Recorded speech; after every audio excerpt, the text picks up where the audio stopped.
Good morning, early game crew. I'm Elijah Campbell. He's Preston Thorne. She's Jen Jensen. And we're going to start today off by doing what we like to do. We love to talk rankings here, but I love talking about rankings sometimes when they're numbers fueled.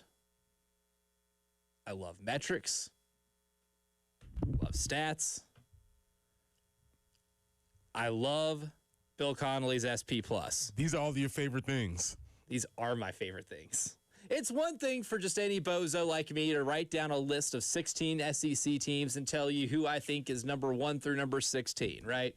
Or somebody like Chris Lowe, very well respected, has been covering football for a long time in the Southeastern Conference, for him to jot down a list of teams 1 through 16, and then we talk about them. However, when somebody has numbers behind them in their own, I guess, analytical process, I become interested in them, especially going into the season. Now, Bill Connolly's got his SP Plus rankings, which to me are like the closest things you have to like what college basketball has with KenPom. It's like the really the closest thing. They're efficiency models, right? But he also does a continuity table every year. So I want to get into that first because I want to pose a question to you, Preston Thorne.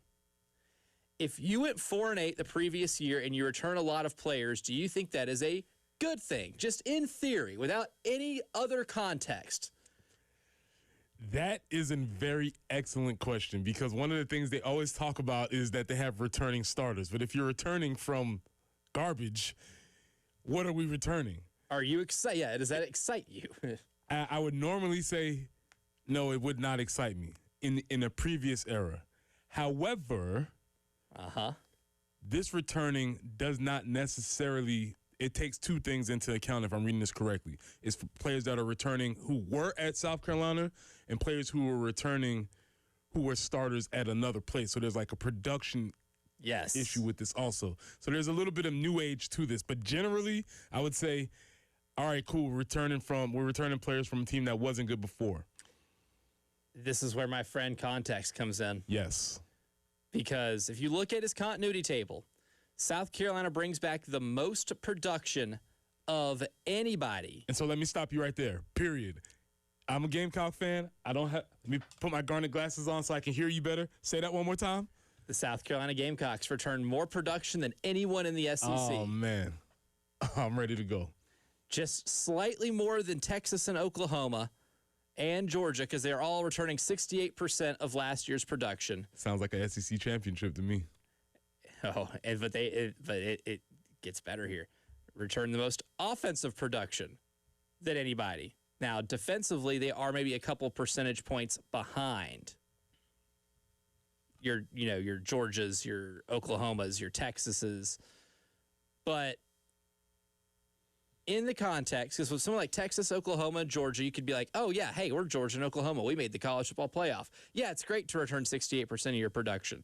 With Texas, it's like, oh, yeah, well, we were one bad loss away from Florida, away from being in the college football playoff. Yeah, we're excited to return a lot of your production. South Carolina is the only team in here that was 4-8 in that group of teams that are returning 68% or more. But why I would be excited about this, Preston Thorne, is that I think maybe you can actually build on last season. I think you returned a lot of talent. Yes, you were 4-8 last season, but this is where you can look at it and say, a lot of those games could have gone your way. If you change a couple things here and there, then we can take into the context of what's happened this offseason. New offensive coordinator, new offensive line coach, a slew of new offensive linemen who have played a lot of football, right? Part of this metric, too, can take into account players who are coming back or coming into your program that have a lot of playing experience. Again, context, and I've added this context. I will continue to add this context. New offensive line coach, new offensive coordinator, new running backs coach. Not because they moved on, because they were moved out. Mm-hmm. And that is a distinction. Yes. That is a huge distinction because that colors all of the conversation from the previous year. And so when you look at the production or you look at the lack of production, you have to take into account the coaches who were told to pack their stuff and find greener, better other pastures. Mm-hmm. So you have to take that into consideration. I think you do. And to me too. When I saw this yesterday, it kind of surprised me a little bit. I knew they'd be probably higher on this list because Lenore Sellers, Nick Harbor, Dylan Stewart, the big three of your returners. And then you just look up and down the roster and you see a lot of guys that either started on offense or defense or played a lot of snaps on offense or defense, even if you didn't quote unquote start, are all coming back. So I knew that you'd be high on this list. I didn't know you'd be number one on this list in the SEC of returning production. But what I think hurt them a lot last year in terms of not being able to win games in the fourth quarter is an inability to close games out. And I think if you give a group another year and they're able to adequately learn the lessons, now that's still up to them. Just because you are a year older will not make you a year better. You have to put in the work to become better from that 1 year to the next. But it does give me more enthusiasm that those lessons can be learned. So when you go into a game against a team like Ole Miss and you're down 1 score going into the fourth quarter, or it's a 1-score game against Missouri, or if because you're not playing either of those teams this year, but the point still remains you're playing Alabama and you have a lead in the fourth quarter, you're able to hold it. Or if you're playing against a high-caliber team on the road like you did against Texas A&M where you had a big-time lead, maybe you're more equipped now to be able to hold on to those sort of things. If you have that returning production in which they put in the work this offseason to mature themselves to be able to handle those type of situations a lot better than they did. So one of the phrases from the write-up perfectly encapsulate what you just said, because he says that South Carolina will be ridiculously talented. Well, last year, they were ridiculously talented but frustratingly inconsistent. Mm-hmm. Ridiculously talented, frustratingly inconsistent. That goes for Lenoris, that goes for Nick, that goes for Dylan, that goes for all three of them. What you're assuming, the most charitable way I can read this, is that the talent's not going anywhere, but over time they will have matured, and that will get rid of the inconsistency, because inconsistency is a mark of immaturity, meaning you just are not able to do it again and reproduce the same results that you did. That's immaturity, physically and athletically. And so what we're hoping is that they're obviously going to still be talented, but the maturity is going to come along because all these guys have been in the program for multiple years, and they've been here and they've experienced this, and they went through last year and they've put in the work and all that stuff. So the most charitable reading of that is that, yes, they were inconsistent last year, but time has matured them into being more consistent athletes. And having better coaches this year should be a big help with all of that. Oh, I think did I get Elijah to, okay. We're in. Okay. The glasses are on. Okay. Whoa! Okay. Oh, it's so red in these things. I know it's not Tuesday at 6:15, but you know what? It is Thursday to start the show, and Bill Conley's got me believing a little bit. And again, this is the most charitable reading. Obviously, I have my Gamecock Garnet. I have my Garnet glasses on. Feeling good. All these things are happening, but I do think the idea of you want to start with the talent. That's the building block, right? That's what you start with. The prerequisite of being, any good in college football is that you have the talented pieces in place to do what you need to. You just got to be able to manage it, and you have to be able to just handle the adversity that you handle throughout the course of a football game or just any other sporting event, right? I mean, something's not going to go your way. How do you handle it? And I think last year's team handled everything that was adverse poorly, very poorly. But what was the thing that made the 2024 team so special? When you listen to Shane Beamer, when you listen to Lulu Keston, who was on with us yesterday, who talked to Shane Beamer one-on-one for her article for the Greenville News. By the way, Lulu, I know you did Feinbaum yesterday. That's cool, but just remember who had you on first yesterday. Just remember that, Lulu, and we appreciate you, but we just want to make sure everybody knows that, yes, she went on Feinbaum. Congratulations. But take time. You were on the early game first. I'm sure she told Paul that too. She said, "Hey, okay, yeah, you can book me, but just make sure I got plenty of time to Or maybe Paul was like, "Oh, Paul's bookers were like, she was on the early game." Oh, yeah, we got to get her. Yeah, well, and absolutely, and then Paul's like, "Wait a minute, how did she get on that show?" And I have not been on that show. Yeah, Paul's like, "Put me on." And Paul's like, "What the hell? I know Elijah. What's wrong? Well, why haven't you hit me up?" It's been years since you booked me for a show. Why haven't you hit me up? I mean, I was in Columbia 2 years ago, and Jen came and watched me talk. Like, what? Why? I thought we were cool. Yep. Big day for Lulu yesterday. Congratulations. Yeah, that's awesome. Good for her. She was busy. She was very busy yesterday. But one thing that Lulu did mention with us when she talked to Shane was that 2024 team had such great leadership because of not just returning production, but the guys that were brought in through the transfer portal ended up becoming really good leaders. Like we know, Demetrius Knight played a huge role on that team just from a leadership standpoint, right? Not just him being a really good linebacker, a versatile linebacker, but he played a really pivotal role when it came to leadership. Debo Williams is one of my favorite examples, right? He was one of the better defensive players on that team in 2023 that went 5-7. And that defense in 2023 struggled a lot, especially early on in the season. They got a lot better as the season went on. They struggled a lot. But what was Debo Williams considered? One of the best leaders on that team, returning guy. If you can maybe just conjure up a little bit of that with my garnet glasses on, all I can see is that you will, then the mistakes you made that took you out of really close games last year, because it's not like you went into those games and got beaten like a drum. Spiritually, it felt that way because you were starting to stack up losses. But maybe if you get into a lot of those games this year, which I think you will, I think you're going to get into a ton of games where they're one-score games. A&M's really good, but they got to come here. And I think that's going to be a game when we get into the fourth quarter, right? You got to go to Oklahoma, and you played Oklahoma fine for a half and just missed out on every opportunity that Oklahoma tried to give you throughout the course of that game. Maybe you handle some of that better. You have to go to Alabama this year. Alabama was here. You had a lead in the fourth quarter, and you just did not handle it very well when you had it, right? Yeah, there are other teams that aren't on your schedule, but there are going to be teams of similar caliber of Missouri, right? I think Missouri and Tennessee are of similar ilk, and you had multiple chances to be able to beat Missouri in Como.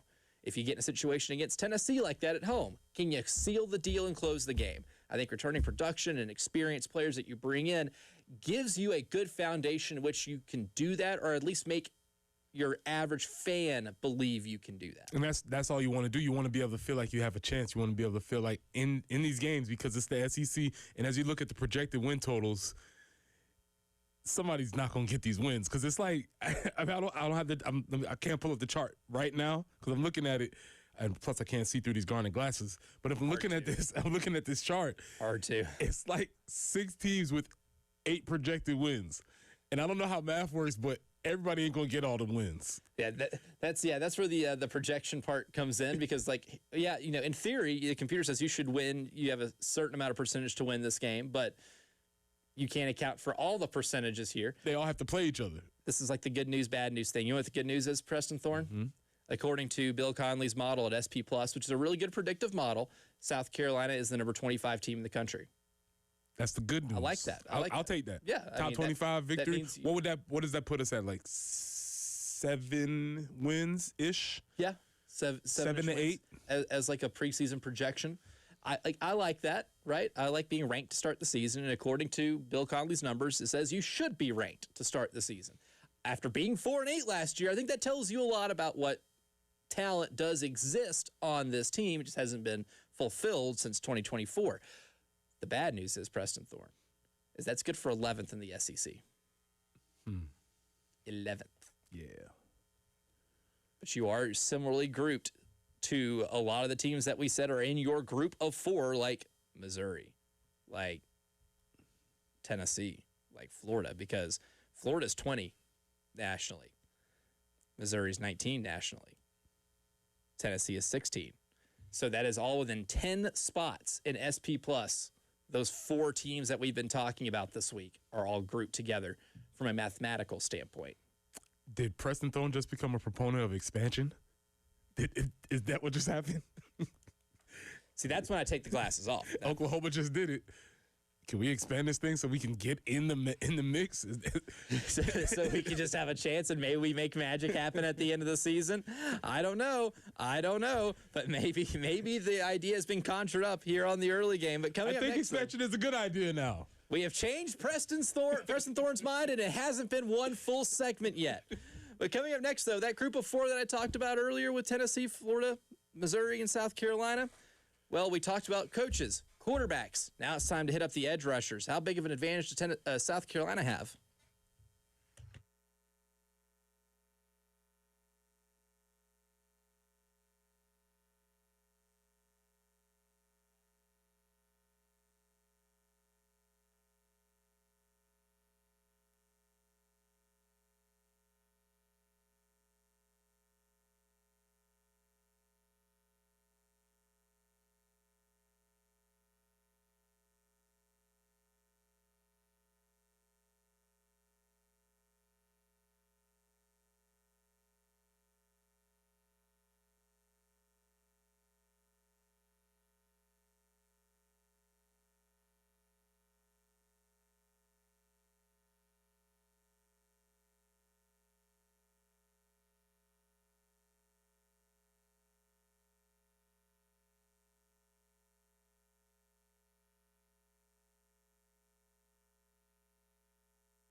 Slow traffic being reported between exit 70 and 72. That's between Fairfield Road and Faro Road on I-20 eastbound. An accident also has been reported K Street at St. Andrews Road and Leesburg Road at Ulmer.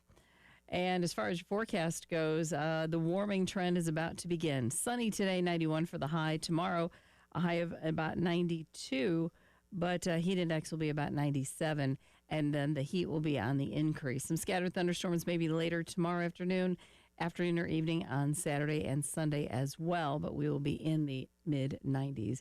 Currently a little bit cooler than it has been, 68.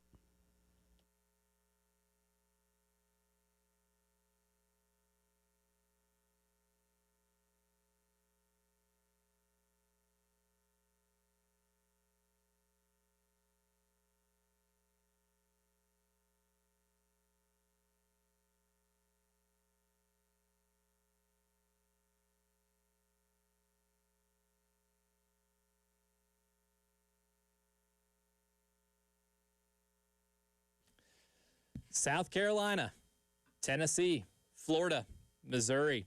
That's kind of our little group of 4 SEC middle class, and we kind of hypothesized that would be the case. Bill Connolly's SP Plus rankings on ESPN.com also kind of reflect that, only separated by 9 spots between the 4 of those teams, right? South Carolina being at the bottom of it at 25, Tennessee being at the top of it at 16. That's nationally in their national rankings. So even Bill Connolly's model has these teams being pretty close. So we've been comparing and contrasting, especially at the most important positions. We've already talked head coach. We've talked quarterback yesterday. And we wanted to look at the edge rusher position, specifically because I think that is the most important position defensively, right? I think arguably the most important positions in the entire sport of football are the quarterback and the people that have to terrorize the other team's quarterback. But when it comes to South Carolina, I think you can look at Dylan Stewart as the best one in that group, right? Assuming Chaz Coleman even plays for Tennessee, if he decides he wants to put on his pads and be a big boy and play football and fulfill the contract in which he signed, or the agreement, whatever you want to call it, I still don't see a player from Missouri, Tennessee, or Florida being better skilled as an edge rusher than Dylan Stewart. And if you're looking at who maybe has an advantage in that regard, I think South Carolina has an advantage there, Preston Thorne. Yeah, I think it's a very clear, distinct advantage. I think Dylan Stewart is bounds ahead of the other players because of, you look at his position in the nation, you look at his projections in the next NFL draft, all indications say that this is the guy. There's 2 things. One, last year, I would say sophomore slump. And then the idea that he didn't put up the numbers that he put up his freshman year, he was dealing with injury, and that leads me to the second thing. There is a lingering issue, which he's said to be on track to recover from, and everything's progressing as noted. Working out with the team, but it is a back. And this is my favorite quote about backs. No one's ever said I used to have a bad back. And that's the only thing that gives me a little bit of pause as you go into the season, is that thing is mysterious, and it can kind of just happen at any time. But everything seems to be on track. I think the thing with Dylan Stewart last year, too, is there was such a heightened level of frustration because of how offenses were playing him. Not just because he's receiving all the attention. I think his entire football career, he has played on a football field where the opposing team's offense is going to pay him the most mind. Right, they're going to throw the most bodies at him. He's going to get chip blocked. He's going to get double teamed. He's going to see max protections almost every time a team's going to drop back to throw the ball. And he's dealing with that now. He'll deal with that for a majority of his career once he leaves Columbia, South Carolina.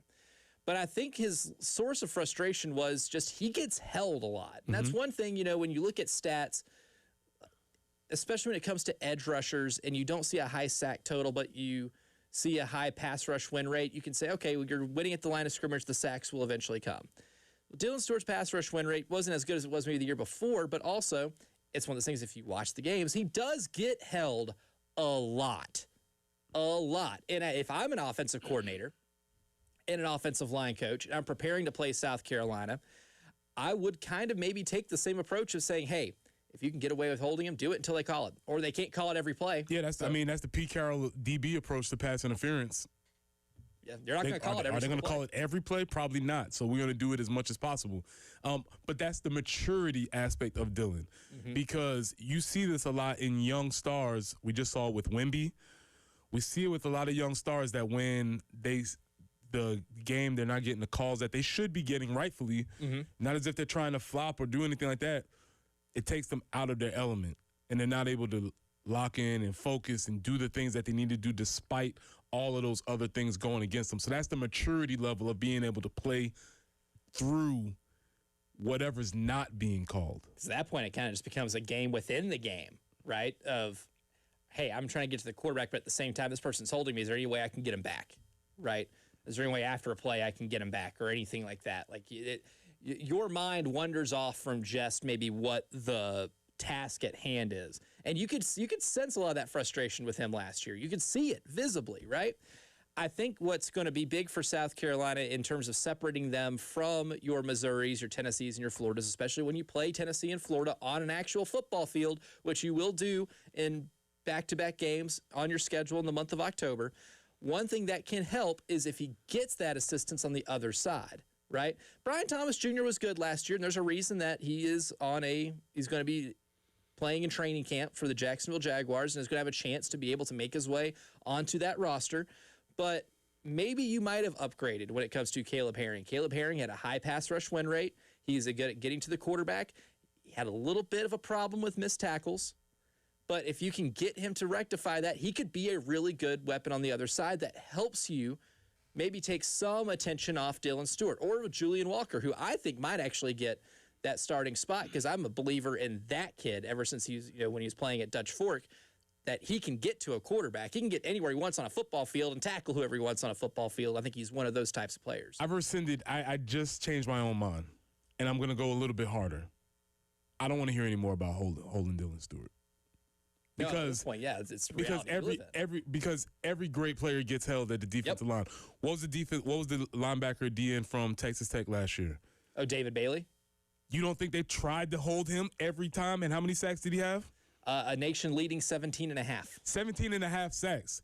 He got held they attempted to hold him every play. They attempted to chip him. They attempted to run a running back out. So I've just made up my own mind. I don't want to hear any more discussion about Dylan Stewart being held if he is who he thinks he is. I think we established, he's going to get held. If you're a first-round guy, if you're a top 10 dude, we can't talk about he's being held because everybody's trying to hold the best. You think Myles Garrett they don't think they try to hold him? I know Reggie White got held almost every single play. It can't be an excuse anymore. I just made my own mind. If he wants to have the season that we think he's capable of, we should not be coming in here on Mondays talking about, man, but Dylan Stewart got held on that play. It should be non-existent. Which is why I don't even like talking about it like during the season. Yeah, at the end of the day, you still got to get to the quarterback. That can't be a thing. If he wants to be great. And I'll just use the guy from Texas Tech flashes. He had 17.5 sacks, playing high-level competition, winning games, and I'm sure every game plan was focused on trying to find him. You want to know why the edge rusher on the opposite side of them is so important? Why that is so pivotal? One of the reasons David Bailey is able to get 17.5 sacks, too, is because maybe they can't hold and chip block as much because on the other side of that defensive line was Romello Height, who ended up being a third-round pick in the NFL draft. There you go. A guy who had very similar pass rush win rate numbers to David Bailey. If David Bailey wasn't getting the sack, Romello Height was. And you can't have 20 offensive linemen on the line of scrimmage. You can only have so many players on the line of scrimmage that can block. So I think the conventional wisdom was that Kyle Kennard benefited from Dylan Stewart. But we also know that Dylan Stewart benefited from Kyle Kennard. Absolutely. And you need somebody there like Brian Thomas Jr. was good. Caleb Herring and Julian Walker, whoever's going to be playing, Kelby Collins, I don't care who it is that's going to be on that opposite edge rush, has to be better than what Brian Thomas Jr. was. And if this season wants to go the way we think it is, he's going to have to put up that type of season. Coming up next, though, Lamont Paris spoke yesterday about his basketball team going into next season and a pivotal season for Lamont to be able to keep his job as the head coach at South Carolina. But what did it take to get this roster? Lamont revealed a little bit of it to us next.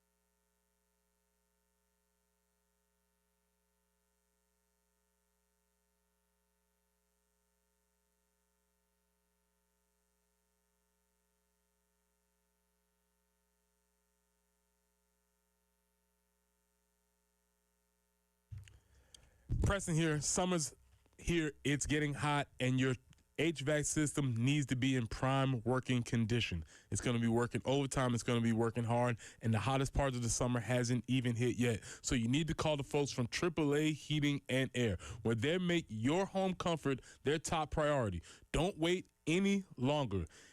Find out very quickly if your AC is up to task with the expert technicians who will get in and give your system a evaluation and figure out what's working, what's not working, and get you on the right track. If you want even more peace of mind, ask about the AAA Comfort Club, where members enjoy priority scheduling, flexible visits, and exclusive discounts on future services. Take your comfort to the next level and beat the heat before it hits. Call AAA Heating and Air today, 803-920-3771. That's 803-920-3771.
I-20 eastbound between Monticello Road and Wilson Boulevard. Traffic appears to be kind of slow there, so just allow a little extra time. K Street at St. Andrews Road, an accident. Also, you'll find one Leesburg Road at Ulmer. Sunny, 91 today. Scattered thunderstorms in the afternoon tomorrow. High of about 92, but because of that heat index creeping in, could be more like 97. Hot and humid this weekend. Highs in the mid-90s with additional chances for afternoon thunderstorms. Right now, though, again, a little bit cooler than we've had the past few mornings. It's 68.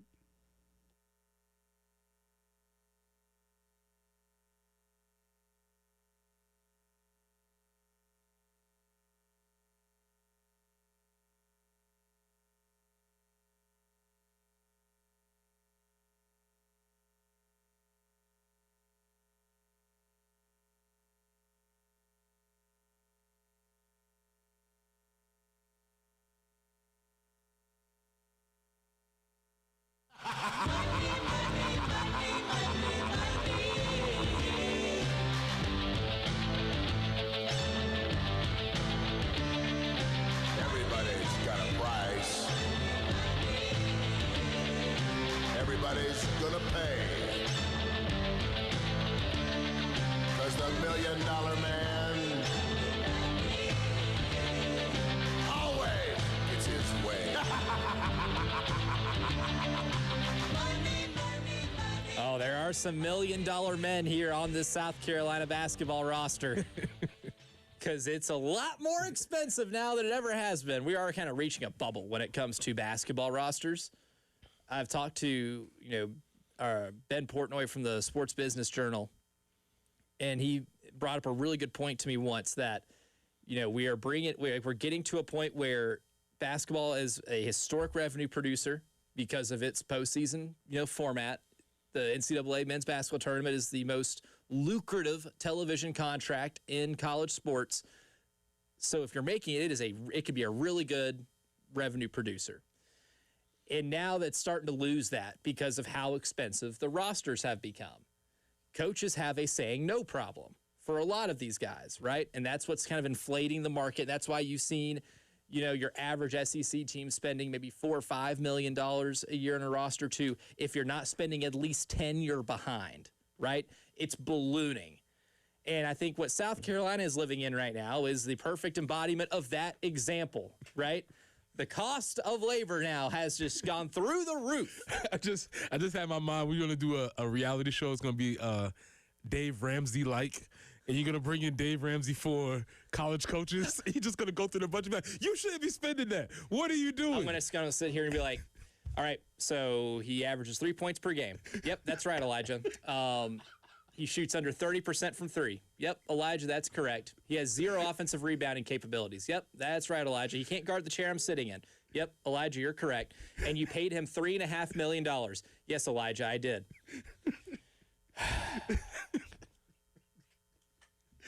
Mark it down. Dave Ramsey for college coaches, college basketball coaches. You know what? Once we get close to the season, I want to find some reported numbers, or I want to start digging for players around the country that got absurd numbers with low production. And I'm just going to type up a script for Preston, and Preston's going to be the coach, and I'll be Dave Ramsey. It's going to go swimmingly. But Lamont talked about the roster, had a press conference yesterday, talked in depth about. You might have been right the first time. That might have been a Freudian slip. The old Freudian slip coming into play. Woo! Didn't mean to do that this morning. But what did it take to get this roster for South Carolina? Well, he was asked about that. And here's Lamont talking about what it took in terms of the bidding process to get this roster together. Not to keep going too long, but I look at it, this is what every agent says in 2026. It all starts off the same. The conversation always starts off with this obligatory statement. Money, it's not about the money. And then as we continue to move on, I will say I don't know if there was one new player that we got to come here that we ended up the second highest payer. I don't think that ever happened. We were always the highest payer. So, that's where we are. It's what it is. There's still all these other things that go into it. You have to identify guys that fit systematically. You got to identify and address needs that you want. You got to have these pieces come together the right way. But you're also doing it as you're looking at overall a different level of group of players while you're making those decisions than what we were a year ago. So, according to Coach Paris, every player that was brought in this season for South Carolina, they were the highest bidder for. Preston Thorne, you hear that. Is that a good thing or a bad thing? Do I need to put my garnet glasses on for this? I'm not sure because when I saw this, I went immediately pinball back and forth between is this a good thing or a bad thing? And I haven't landed on an answer yet. My inclination is not a good thing because I don't love overpaying for anything. Right. I don't mind paying for I'll pay for whatever. I don't like overpaying for things though. And like I said last night, if you're buying a $250,000 house and you're paying $500,000 for it, it's not going to appraise. Are these players going to appraise? Yeah, see, that's the thing. Once it gets to the appraisal process of the season, then that will be more telling. Let's just say, you paid Camden Heide a lot of money, right? Camden Heide, a player that started his career at Purdue, was a really good role player on a team that went to the national championship game. He played at Texas last year. He was a solid role player on a okay Texas team in the regular season. They did make an NCAA tournament run, and he hit a three-pointer in the corner to bury Gonzaga in the second round and had his moments. But he's never been a feature player. Let's just say he comes here and his usage rate goes up and he shows that he probably should have been taking more shots at Purdue and Texas. And you found a diamond in the rough there, so to speak. Right? No one would want to get him to be your, a leading scorer, but say he ends up becoming your leading scorer, and just this hypothetical. Then he was worth more than what a lot of teams were maybe offering him, and then it makes sense. But I'm like you, Preston. I can't kind of put my finger on whether or not. The most charitable read I can give for this is that we have now the resources to compete and we can land players. My only issue is, as Jen said, if we're paying a premium on players who don't perform that way, then we're overspending. Mm-hmm. But more importantly for me is that I don't love the demonization of players earning money. I don't like that. Because he said, first conversation that Lamont says and that anybody says is, you talk to these agents. Lamont, you have an agent also. Yeah. And a couple of years ago, when Ohio State was sniffing around, your agent went to our athletic director and said, give my client more money. And you got more money. Uh-huh. Mm-hmm. What's the problem? Yeah. That's how this thing goes, Jack. And if you don't think they're worth that money, you can just say no. So that's my thing is, this is where evaluation comes in. Yes. And if you're paying for a steal, if you're paying for somebody that nobody knows, but you may be offering them the top of the line because we got something that nobody else knows, I'm cool with that. Mm-hmm. But if you're just getting into bidding wars and just to win the bidding war, there's also a place where you can say, in any auction, you'd be like, no, that's too much. Right? You have to really be in love with whatever it is you're getting. In this situation, whoever it is that you get on the team, right? You have to be like, I got to get this player because we need offensive rebounding. I need to bid high for Alexis Bielauskas because we need to start dominating the offensive glass. Something we need to do. That's why auctions are so great because the spirit just takes over and you're just like, I don't care. I got to win. Yeah, right. You fall in love with something in 30 seconds and it's like, all right, I'll take everything else I have. I need that pink flamingo. It's amazing. It's going to look so good in my living room. My wife's going to love it. Spoiler alert, she does not. No. And you think you lose an auction that you never even had. Like, right. You lose something you didn't even have. You're like, oh, I lost it. Gets back in the car and immediately starts thinking about the flamingo. It would have went right there. It would have been every day. Perfect. You see this beam of light in that empty spot. I don't know, man. I don't know whether it's good or bad. I don't know. I guess we'll find out. We will. Yeah. That's why they play the games, but that rug really would have tied the room together. But coming up next, we will have an update on that big international soccer tournament whose name we can't say for copyright reasons, and we'll take your calls next.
Shout out the British Bulldog, the perfect place to go watch any of these global goblet games. Sponsored segment. Before we get into what happened yesterday and the teams that have clinched their groups already, we'll go out to the AAA Heating and Air phone line where Scott is on the line with us. He's still on with us, Jen?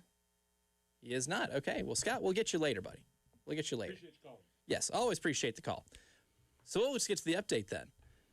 Yesterday, Switzerland beats Canada 2-1 to secure their group. So Switzerland is a group winner. The United States, Mexico, and Germany have already clinched their groups, so they will be 1 seeds in this knockout stage. Really cool. Every hosting nation has moved forward. Yep, because despite the loss, Canada did finish second in the group, so they will get to play in the knockout round. Cool. So they get to advance. The unfortunate part for Canada, the reason that it would have been really big for them to win yesterday is that if they won the group, they get to stay in Canada to play the games. Now they have to play their first knockout round game in Los Angeles. So they lose their home field advantage. United States and Mexico, however, will still retain a home field advantage in their first knockout game. Bosnia, Herzegovina, I just like to refer to them as Bosnia.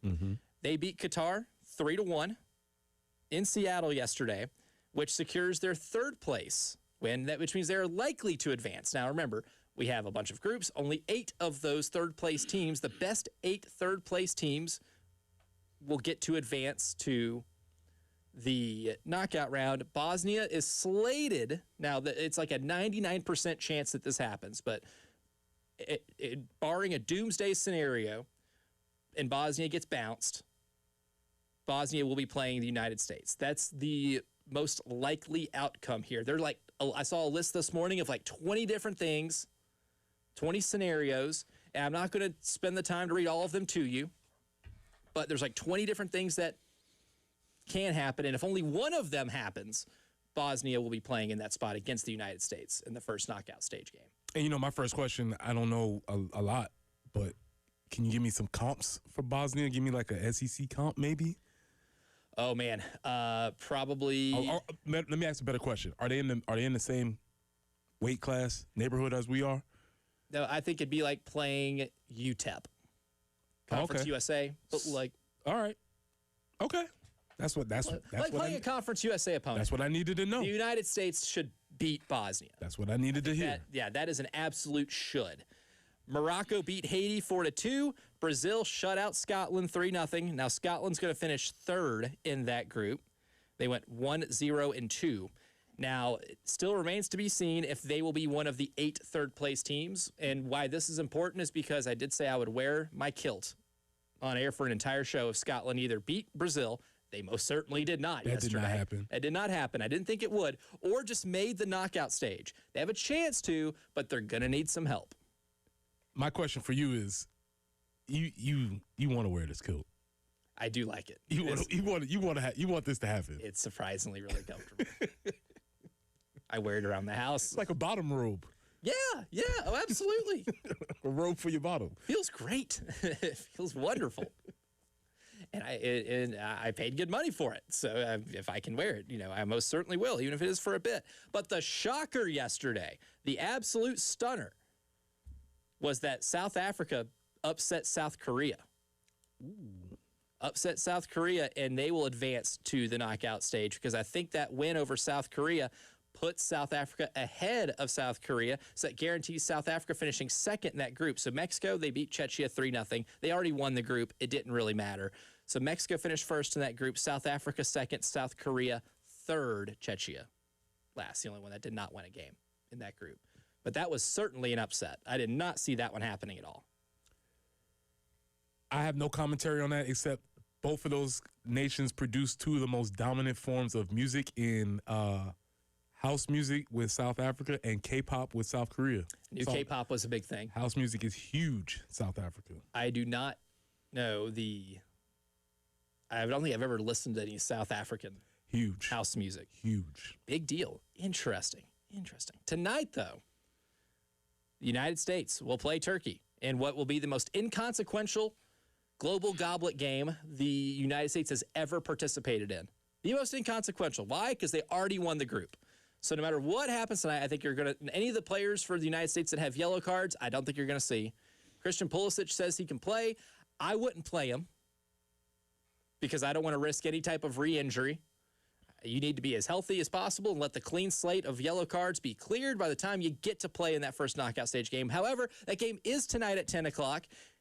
Always a fun time to go to the British Bulldog and be able to watch it, where you can watch all of these games. Hour number 2, the early game, that one's coming up next.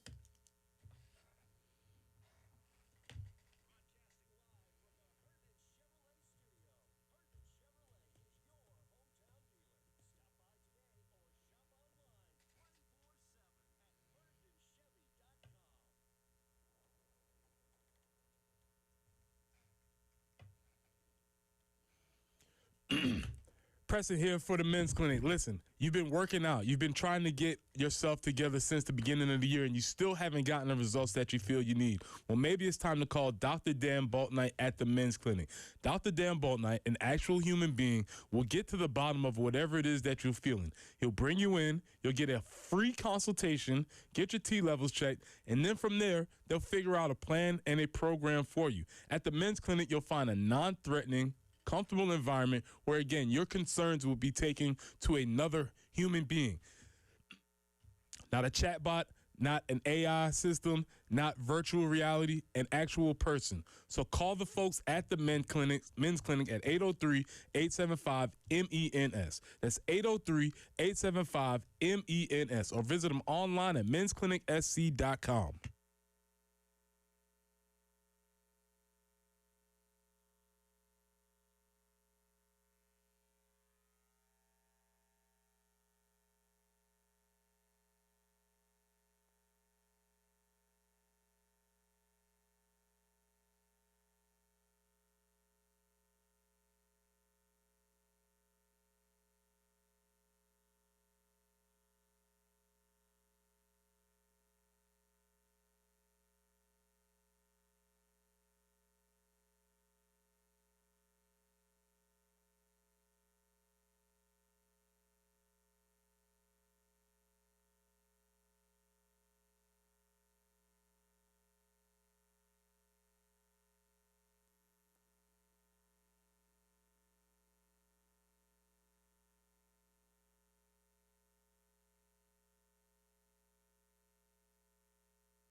Traffic a little bit slow. I-20 eastbound between Monticello Road and Wilson Boulevard. And one accident in progress, I-77 southbound at Bluff Road. 91 with sunshine today. Tomorrow it heats up, 92, but heat index could bring it to about 97. And we're looking for scattered thunderstorms starting tomorrow afternoon and being in the afternoons throughout the weekend. Highs in the mid-90s. Heat index is higher than that. So it's going to be hot into next week and be very warm. So enjoy what we have right now at 67.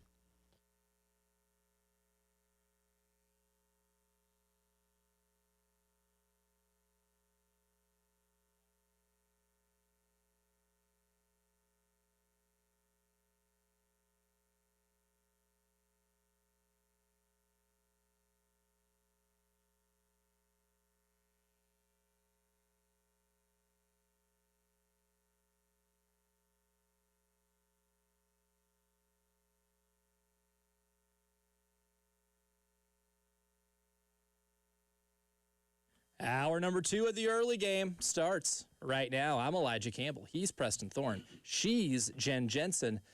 I think we are collectively optimistic about South Carolina after reading Bill Connolly's SP Plus projections on ESPN.com. I guess that be the basis of this, Preston Thorne? Yes. You find it encouraging. Yes. Now, we talked earlier about the production study because he does a pretty deep dive when it comes to returning production and the amount of experience you're going to have on your team based off of who's coming into your program. And South Carolina is 5th nationally in returning production, 1st in the SEC in terms of returning production. And we had the entire debate of whether or not you feel good about that when it comes off of a 4-8 season. But I think that's one of the reasons why you're still predicted to be a top 25 team according to SP Plus, despite being 4-8 last season. Right. And so I don't know if it's not necessarily the catchphrase or the lead or whatever you want to say, but the thing that stood out the most to me was this phrase that they were ridiculously talented but frustratingly inconsistent. And he said that about the big three. He said that about Lenoris. He said that about Nick. He said that about Dylan. He further said that about Shane. And I guess that says that about the program overall. Mm-hmm. Ridiculously talented, frustratingly inconsistent.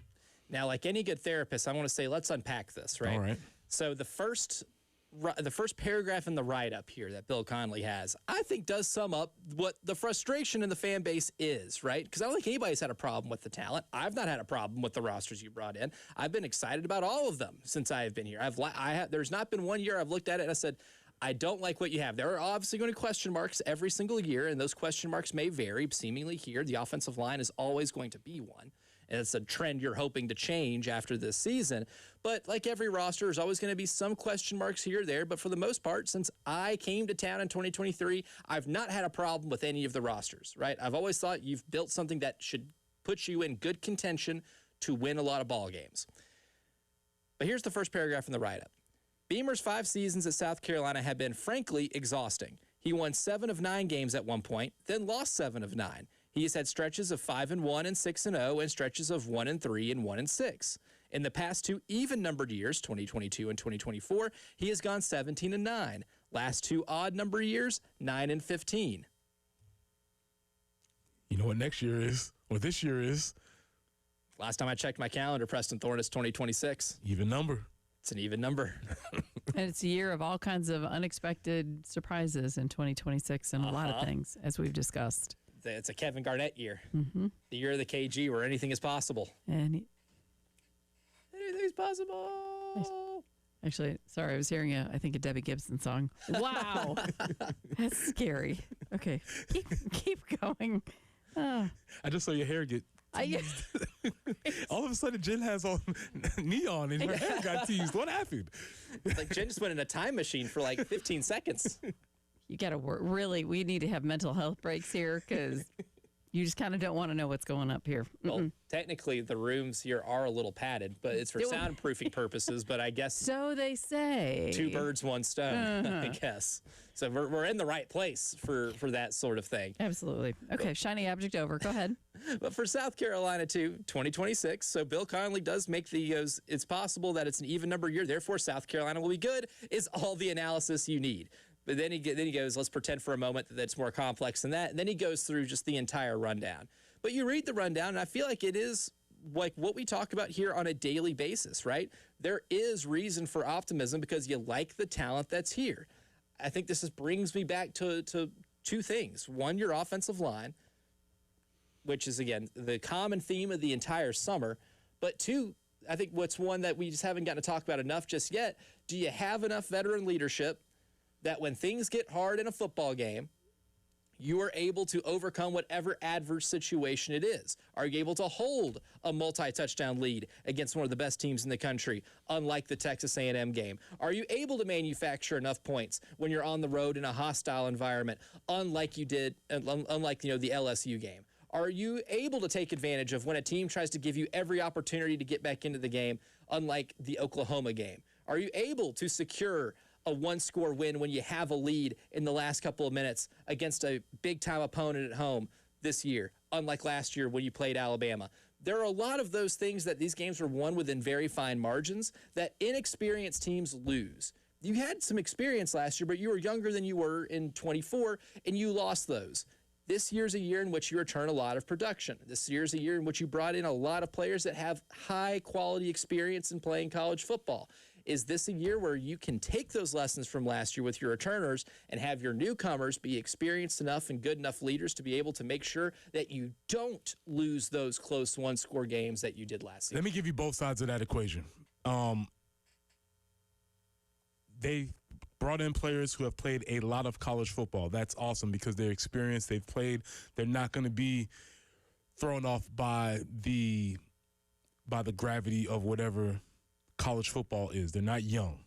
No. These dudes are old. That's a great thing. The flip side of that is, and I would need to go through and do a study of this because it's just came to mind. How many of these guys have played winning football? Because you can, going back to our conversation about continuity, you can play a lot of football, but ain't none of these dudes ever been in the fourth quarter against Alabama, 2 minutes left, and 85,000 people. I'm sorry, Armando, or Hank at Purdue, but you ain't never faced this before. Or at least not come out on the other side of it winning. No, I would say Hank's never done this. Yeah, Purdue didn't do much winning. And not even on the field like they're going to push it. Like, they were just bad.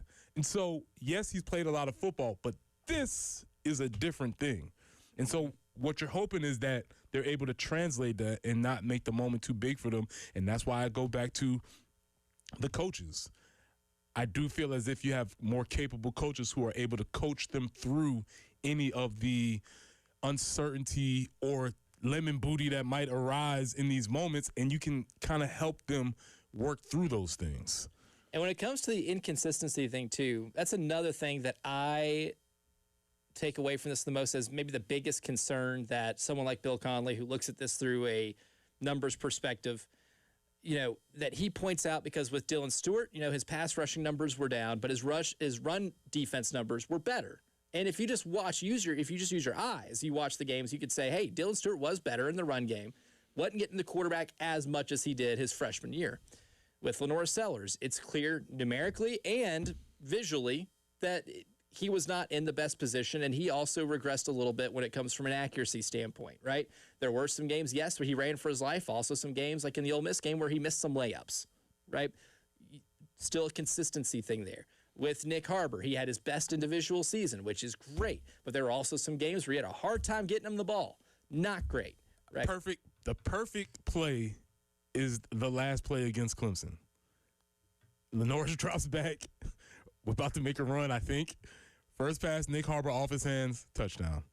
And just, in that first half earlier, Nick Harbor got open down the field. Lenore's chucks it, and Nick Harbor runs under the ball, catches it, scores. There you go. I think those two plays, and just a microcosm of what your season was in 2025, and in terms of what the inconsistency has looked like.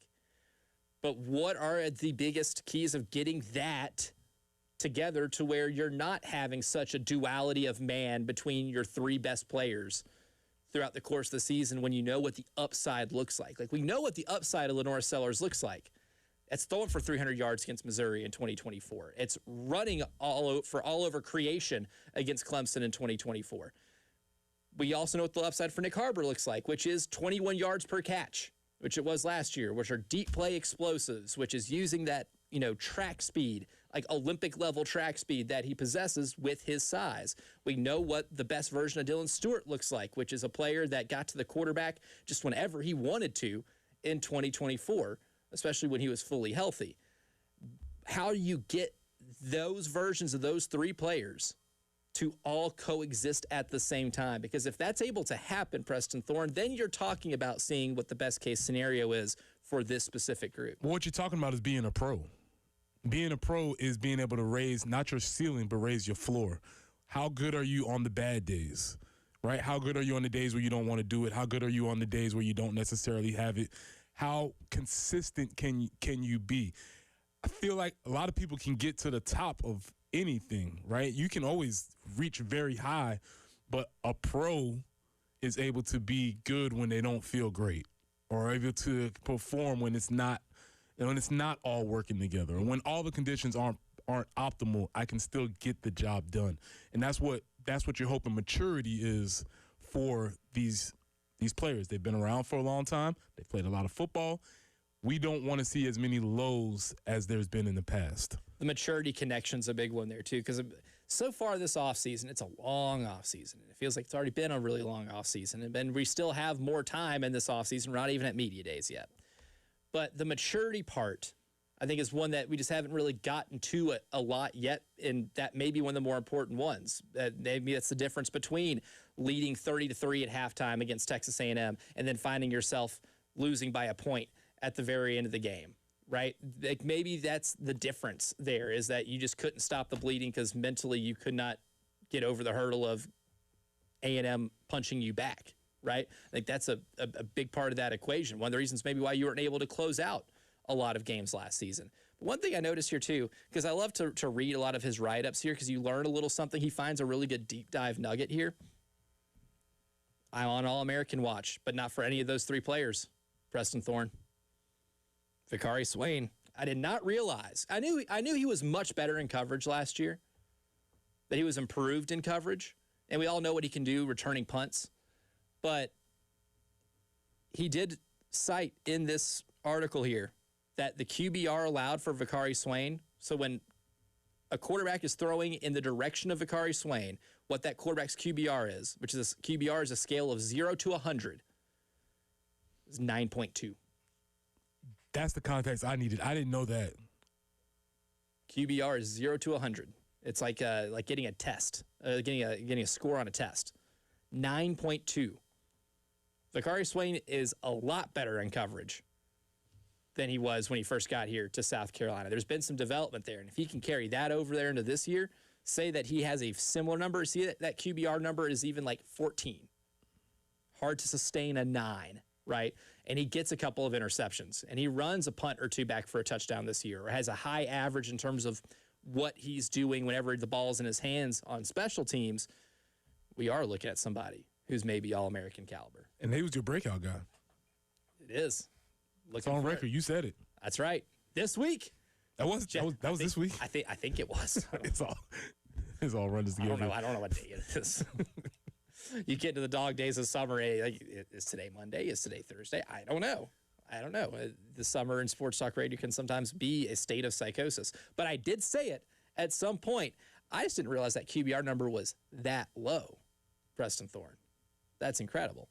But that's part of the consistency thing, too. Can you get that from Vicari Swain? Again, overall, I read this and I came away optimistic, more so than anything else. I don't even have the garnet glasses on. I just have my normal ones on. And I'm thinking you have a team that is good enough to win games this year, to win at least 7 games this season. I would say, 8 or 9, success. I would maybe even feel bummed about 7 at this point. South Carolina's physical talent will jump off the page, but it did last year too. And I think that's where it becomes a referendum on the coaching staff. Yep. How can they get this thing done?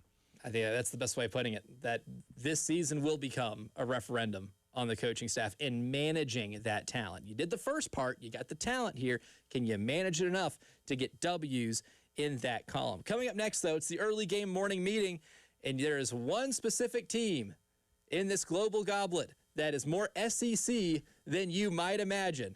And we'll tell you who it is coming up next.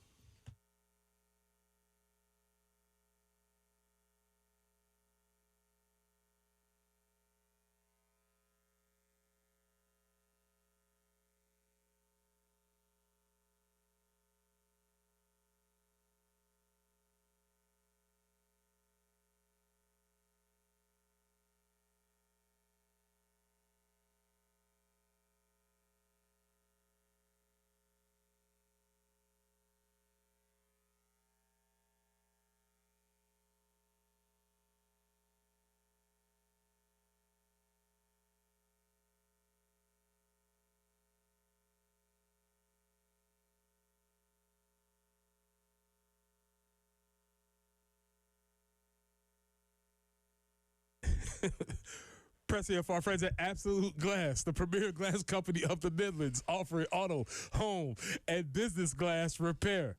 If your glass is damaged, shattered, cracked, or broken, they can handle the job. If it's a cracked windshield, no problem. They'll come out to your location and replace it for you, usually for free, and they'll work directly with your insurance to take away the headache. They'll come out to where you are.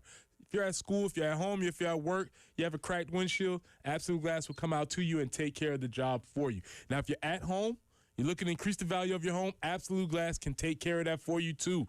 Windows, mirrors, shower enclosures. Say it all the time. If you can see through it, Ray and Marianne at Absolute Glass can do it. So check them out online at AbsoluteGlassInc.com. That's online at AbsoluteGlassInc.com.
I-77 southbound, Bluff Road, or after Bluff Road, there is an accident there.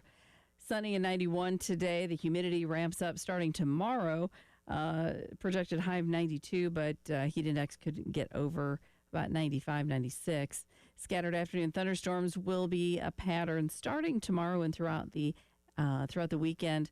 Highs in the mid-90s. And by next week, as we head into a July 4th weekend, we're going to be in mid to upper 90s all next week as of right now. Currently, it's 68.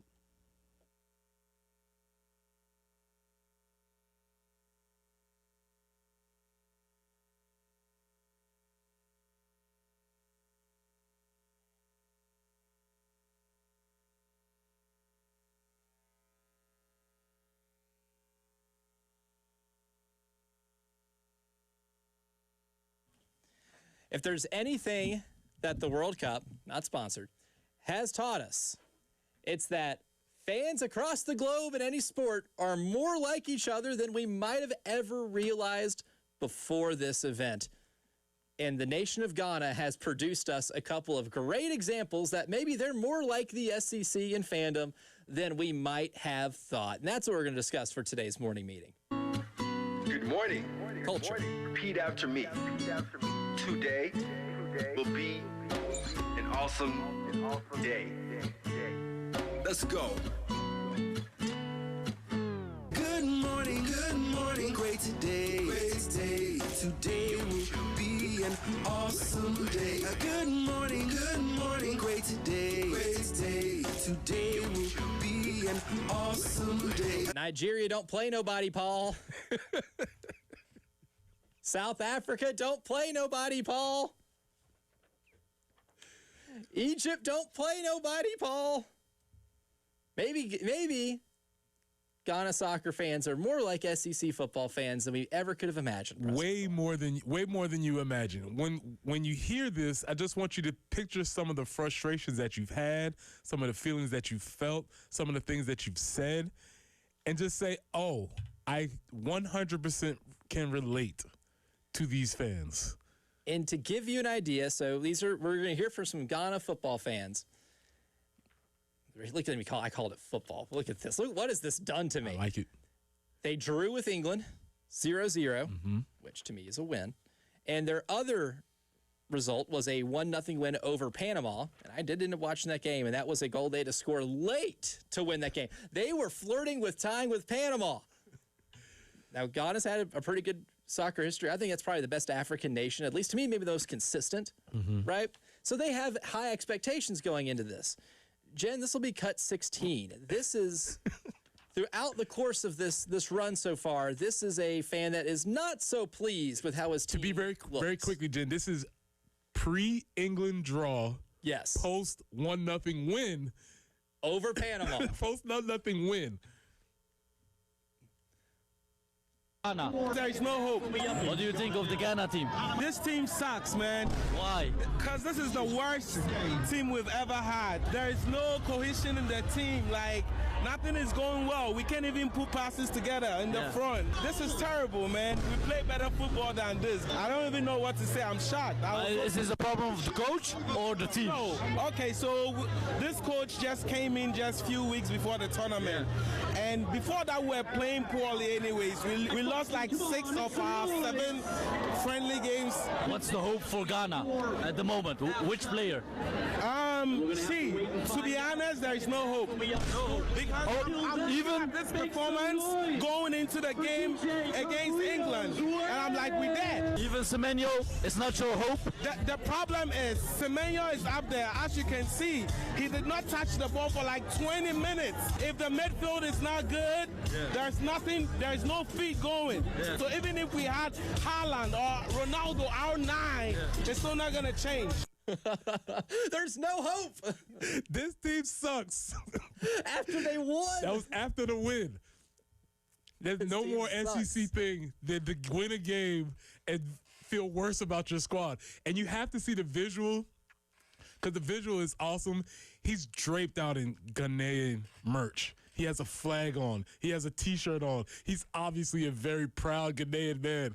And all he could bring himself to say is, this team sucks. So displeased. He doesn't care they won. That was a spiritual loss for that man right there. If there's a version of the Paul Feinbaum show in Africa, I think that also might have reflected for a lot of the fans. I love how he gets even specific. He's not getting enough touches. What's going on? It doesn't matter if we have Cristiano Ronaldo, Erling Haaland. On this team, they're not getting the ball. Complaining about coaches. Worldwide phenomenon. Worldwide phenomenon. We are more alike than we are different, my friends. But there's a pendulum here. That's correct. Right? I like to use the Paul Feinbaum show as an example because that's maybe the quintessential peek into the Southeastern Conference fan psyche, because it's all call-ins, and after, especially for Alabama fans, I feel like dominate that show.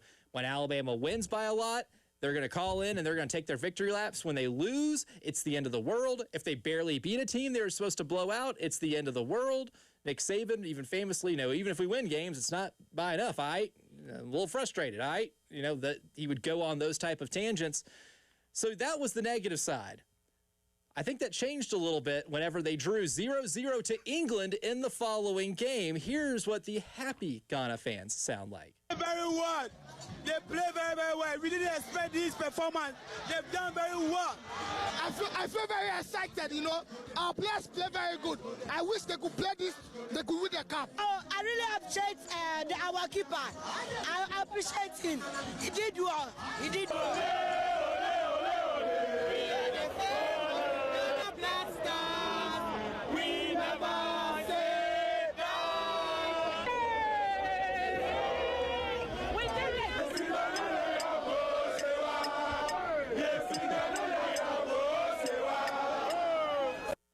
They're chanting, they're singing. That's after a tie. We did it. You can't tell me they didn't spiritually win that game. I know the scoreboard reads that nobody scored, but you can't listen to that and tell me they didn't think they won. For apples to apples, I wish we could have found the specific guy from the first one to see how he felt. Right? Because he might just be a Debbie Downer. That might just be his profile as a fan. And so he might just always think continuously. That's one of my favorite fans. Continuously shows up thinking the team sucks every year, but he's here. He's here. I like that guy. That's a good fan. Or did he just throw it off and get elated at the draw? Because they didn't win. Not the win, the draw.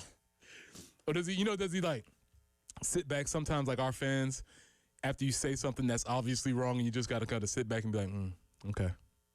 But next game, we're going to suck again. It's going to happen. Oh, enjoy this now. Croatia's going to beat us 3-1 because we can't put any passes together. We won't score against Croatia either. Yeah, we tied against England. We didn't score. We're not going to score against Croatia either. Jen, really quickly, can I hear 16? I just want to hear just the very first part where he emphatically says this team sucks because that... There is no hope. What do you think of the Ghana team? This team sucks, man. Draped out in a flag, in a T-shirt. This team sucks, man. But also we've learned that they're petty. Yes. Because what was it? Like Nigerian, I guess, soccer fans, whenever South Africa was playing Mexico, they all gave themselves... They all gave themselves Mexican nicknames? Yes. It's like, So it would be like my name is Emilio Akintunde. They would give themselves a Mexican first name and a Nigerian last name. Today I am Jose. And then because they wanted them to beat South Africa so bad. I am Jose Imanwari today.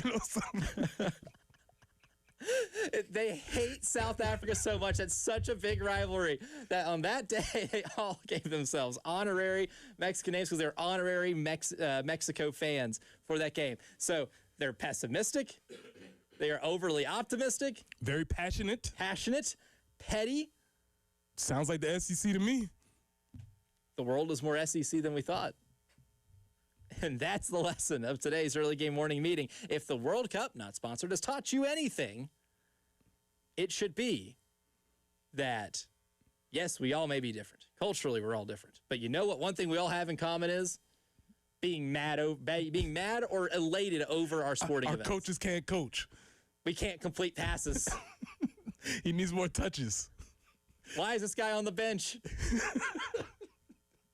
Pleasure and displeasure over your team. A common denominator. Correct. With all of us. But coming up next, you might have had a lot of displeasure with the men's basketball team this past season, but Lamont Paris discussed the roster, including whether or not South Carolina had to pay a tax to build this roster this season. We'll elaborate next year on the early game.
I-77 southbound after Bluff Road, still working that earlier earlier accident in the cleanup stages. Weather-wise, yep, it's going to be warm. 91 is the high that we are expecting today, mostly sunny. And then the heating trend continues. 92 tomorrow. Heat index could be up to about 96. Scattered afternoon thunderstorms. Chance for afternoon and evening thunderstorms all weekend long. Highs in the mid-90s, but heat indexes make it even hotter. And then next week, we're not seeing really any days lower than about 94 or so. Right now, though, it's a cooler start to the day, 67.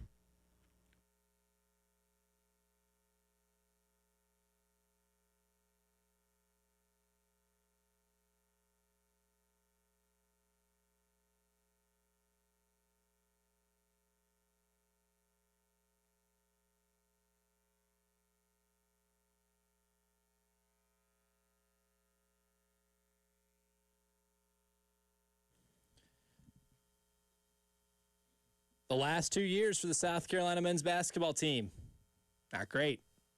Missed the last 2 NCAA tournaments. Finished at the bottom of the SEC in those 2 seasons. One could reasonably say that makes things a lot harder to recruit. When the program's going in a negative trajectory, say it's harder to get people on board. And maybe you have to overpay. That's kind of, I would guess, the conventional wisdom of recruiting, not just in college basketball, but college baseball too, college football. Modern college sports, you need a little momentum as well as resources and money to be able to help build your team. You need a lot of that. You need a lot of that register. But you also need wins too. But how did that affect Lamont Paris and his coaching staff this offseason? This will be cut number 9, Jen. This is Lamont talking about if he's having to pay a tax in the portal for having the 2 seasons that they just got done having. I don't know that there's a direct correlation for that. I think rather than a tax, I think there probably are some programs that would get a perceived discount. I probably would say that. There's some guys that are like, okay, here's what the market number is. We'll come in just under that. Now, if you want to come here, you either want to come here or you don't want to come here. We can't say that. That's not us. That's not the majority of teams, honestly, but that's certainly not us.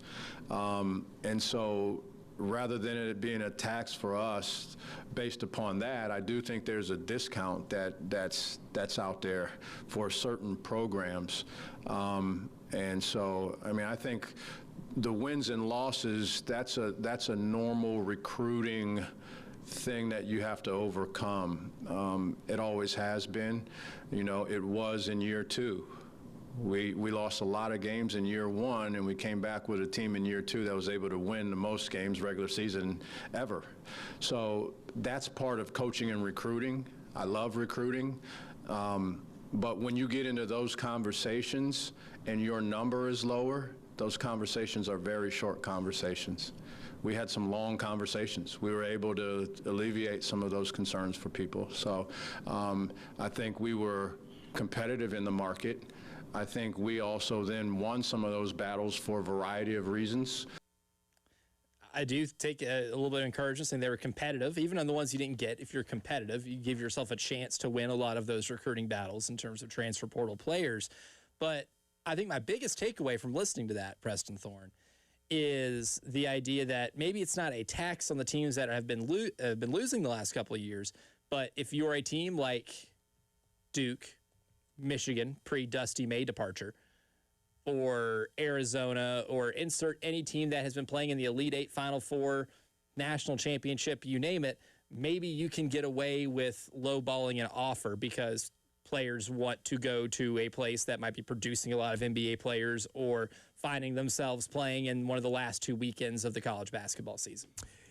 That's a very interesting turn of phrase, the idea of discount versus tax, or who gets paid more. But, I mean, bottom line is you're going to have to pay to be in the game, and you're going to have to be able to be competitive. And I think from hearing the totality of what Lamont is trying to say is that they have the resources to be in the game. So no longer can we say that, well, you know, we just didn't have the budget, and so we're budget buying here. They have been able to pay at the top of the market for the players that they have identified and targeted as what they are looking for. So that seems like a good thing. But it is interesting. He'd be like, how much? Why I got to pay that? It's like they offered you how much? And you can't just be like, oh, well, can I take a couple $100,000 off that offer? Won't work that way. How much did they pay? Nah.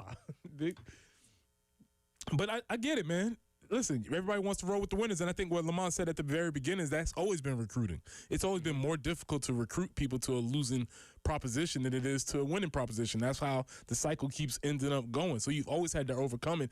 I guess, thankfully, now at least we can get in here with some money because the wins ain't going to bring anybody here. The success is not bringing anybody here. So at least we have a money game to make this at least competitive. Because otherwise, what would be our selling point? Because last year you were at the bottom in terms of what you spent on the roster. And if you are selling the last 2 years and not having those type of resources, yeah, that's going to be a tough sell. But if you are a player in the transfer portal and you're thinking about going to, let's just say, even Vanderbilt, right? Let's use Vanderbilt as an example. Vanderbilt has gone to the NCAA tournament. They were really successful. They were highly competitive in the SEC, and that's an athletic department in general that is picking up a lot of positive momentum. They're investing. The facilities are getting better. That athletic department, for the first time in decades, is being treated with a little bit of care, and the wins are coming. And you are a prospect and you're picking between Vanderbilt and South Carolina, and you're like, well, the momentum there is a lot better, right? Like they've got a program that's starting to really pick up steam, and they've got something going on, something special over there. But South Carolina can say, hey, we're going to offer you, significantly more money. That would make me think about it. If I'm that player, I would certainly think about it. To say that money's not a part of any of the equation would be naive, right? If I was a player and I had a really good season at a place like Georgia Southern, and I was an all-Sun Belt player, and those are the two schools that have identified me as a player they really want, and I'm holding meetings between Mark Byington and Lamont Paris, and Lamont looks at me and says, yeah, we haven't had the success those guys have had, but we can offer you a lot more money. And Mark Byington says, we're not going to offer you as much money, but you want to be a part of this? That would make it a really tough decision. I would say that makes the decision a lot tougher. And I think if you can make the decision a lot tougher, it's going to help you a lot. We'll see how well that success carries over and how much you overpaid or maybe didn't overpay, depending on how the season goes, right? As Jen called it, the appraisal is going to be the season itself. But I do think that puts you in, even if you're paying a tax or no tax, that gets you in conversations that you might not previously be in. I think that's valuable. That's the value that you want to be able to have. And I think Lamont is trying to say that we have been able to be competitive in these conversations. And that's at least all I asked for, I guess, at the beginning of the transfer portal cycle, right? At the beginning, it was a little slow. I'm intrigued with the roster this year. I know that you might believe that you might have overpaid for a lot of it, but I do think that this roster is, better than last year from just a talent perspective, right? I feel more optimistic about this year's team in June than I would have in last year's team in June. And I think the idea of spending a lot more money than you have helps out a lot with that. But the appraisal is going to be the big part of this discussion. We're going to find out if you had to pay the bad tax from the last couple of years. But coming up next, though, we talked about list of things that we missed from the 90s in college football. We'll go back to that because the Athletic Stuart Mandel ranked the best teams in the 90s, and one of them, the more I dug into it, might be the greatest football team to ever play the sport of college football. We'll debate about that coming up next.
We got real nostalgic yesterday.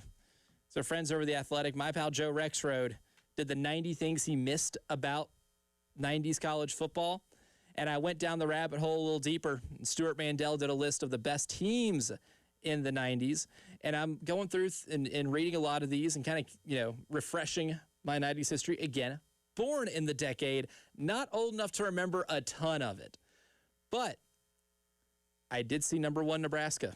And in the breakdown, it's got, who their AP All-Americans were, what the signature wins were, and then a couple of other write-ups about, they beat teams by this many points per game. They averaged this many yards per game, all this type of stuff.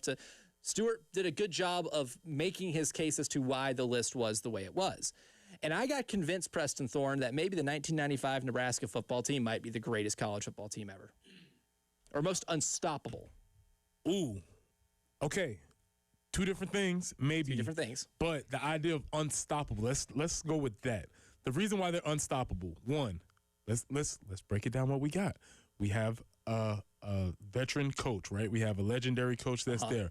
But more importantly, we have the point guard of all point guards who is driving this machine called the triple option. And nobody has anything. Everybody tries it, but nobody has that guy running the triple option, that guy being Tommy Frazier. And, you've got maybe the best collection of offensive linemen in the country, which they almost always had. And then, they had 2 All-American defensive ends. So if you try to drop back and pass, they can keep you behind the sticks pretty well.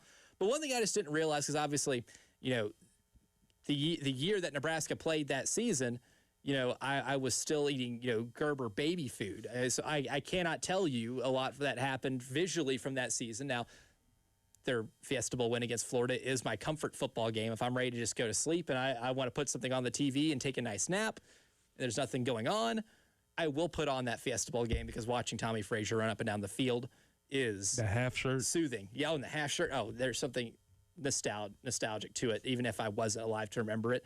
Or hearing Keith Jackson get to narrate it, it's perfect. It's a great comfort football game. But that team averaged 53 points a game. They were scoring 53 points a game. They ran for over 400 yards per game. They were winning games by an average. Their average game, they're winning by 31 points. And it's not like they didn't play nobody, Paul. Well, they did. Because number 2, the team they beat, Florida, again, number 2 in the country, that score was 62-24.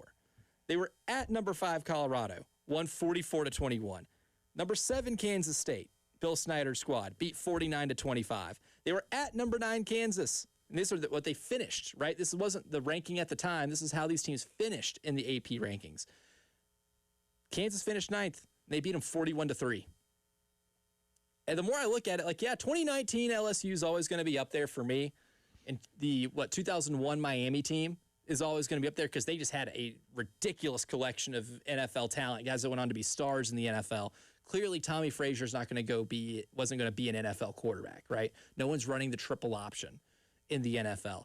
But I don't know if you could find maybe a better resume in terms of this is what you did every single game. This is how much better than you were than the teams that you played every single game.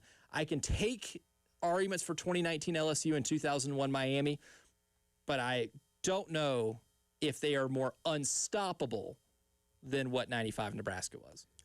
And that's 2019 LSU. What year was that? 2019. 2019. Yeah, where Joe Burrow and Jamar Chase were throwing it across the yard. Well, I think that's Jefferson. That's the line right there. That's the line of demarcation because, as I've contended, one of my long-held football beliefs is that yards ain't equal.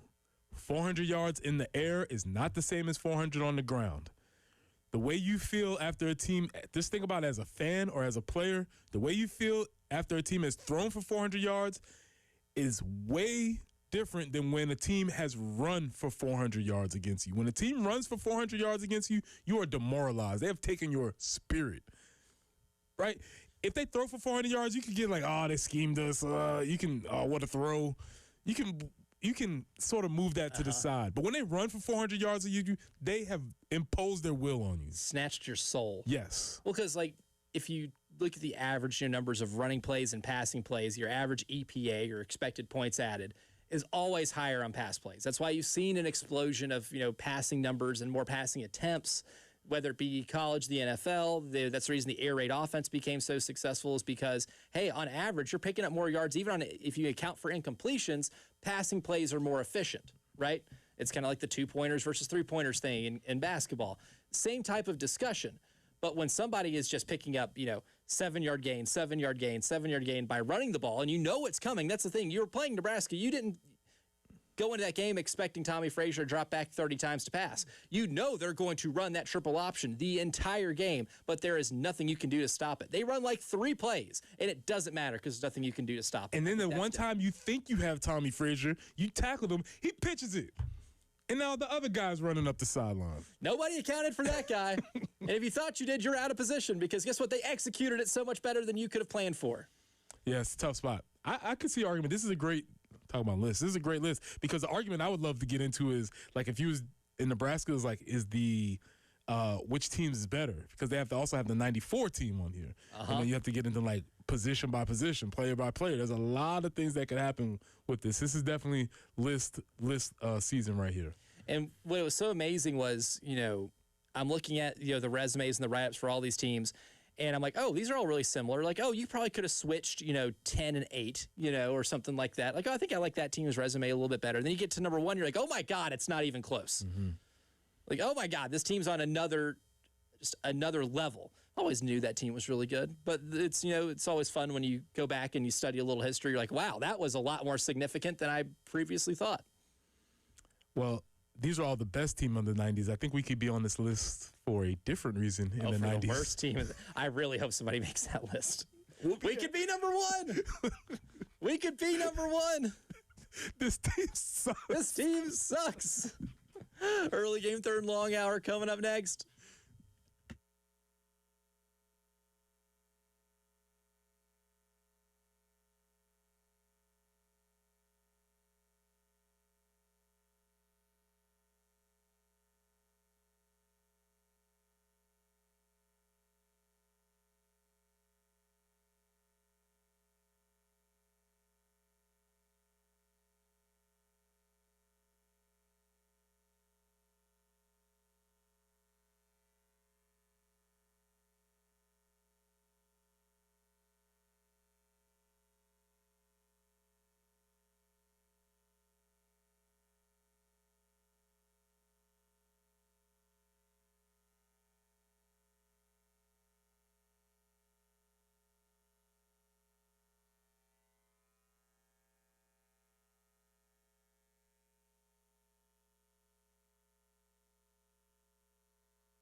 No accidents to report. We do have reports of heavy traffic, though. I-20 eastbound between Sunset Boulevard and I-26.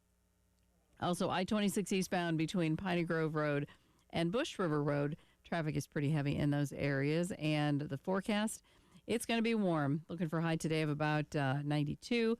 90 tomorrow. Chances for afternoon or evening thunderstorms, and all that thunderstorm activity likely to continue throughout the weekend. And it'll just be hot and humid. Right now, though, 68.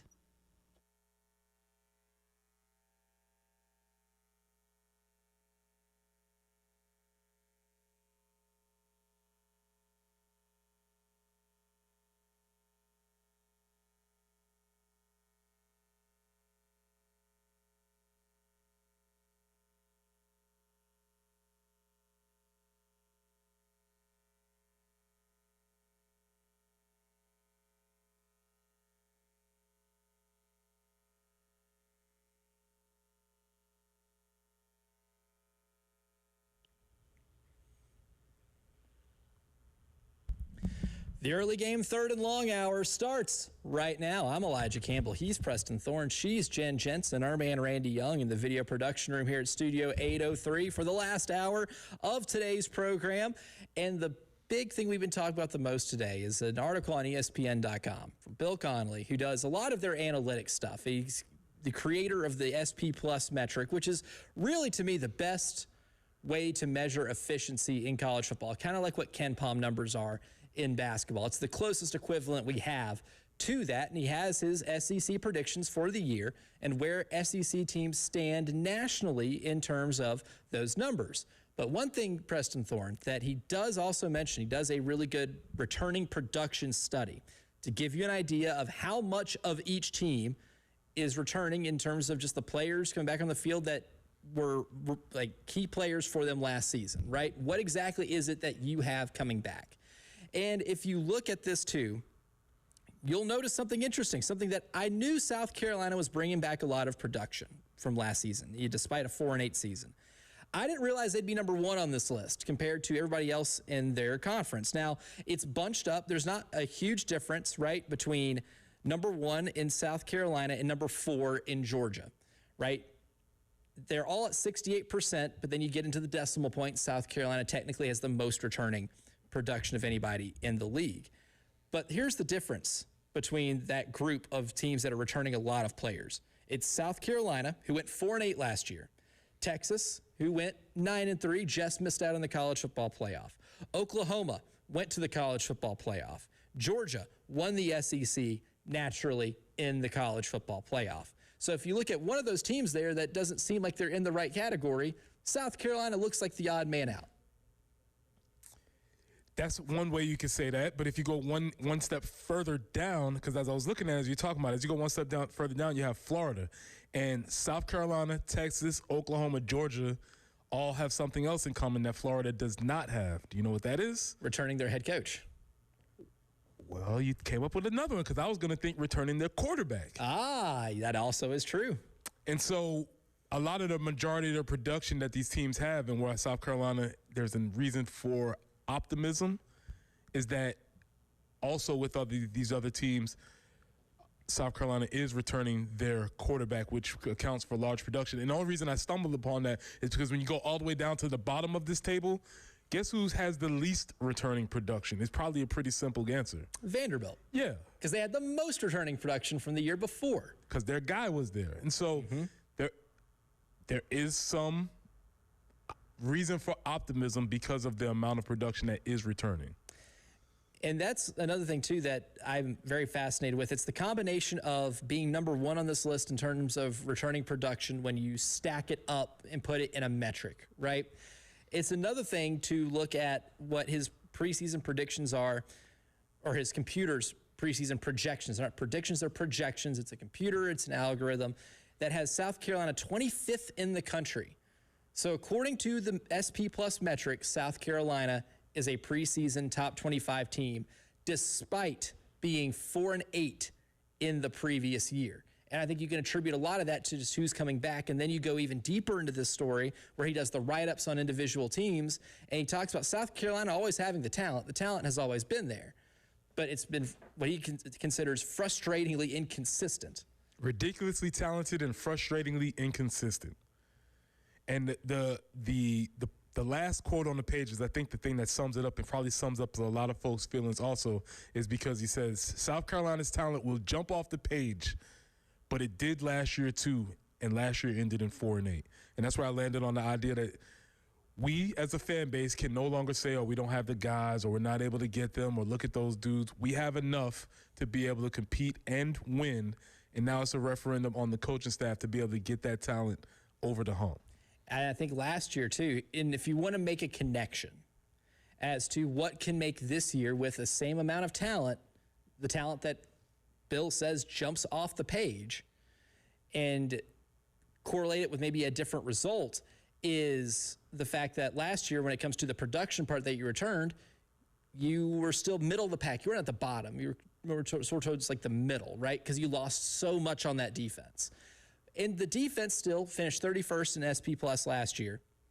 So it still was, measured out as good, not as elite as it was the year prior. So that may be one part of the 4-8 thing. But I think we all know, anybody that watched this team, it was the offense and the offensive line, and the inability to score even when your defense is keeping you in the games is the reason that you're 4-8. That's why you lose close games. That's why you squandered opportunities. That really fuels the entire narrative of how you get to 4-8.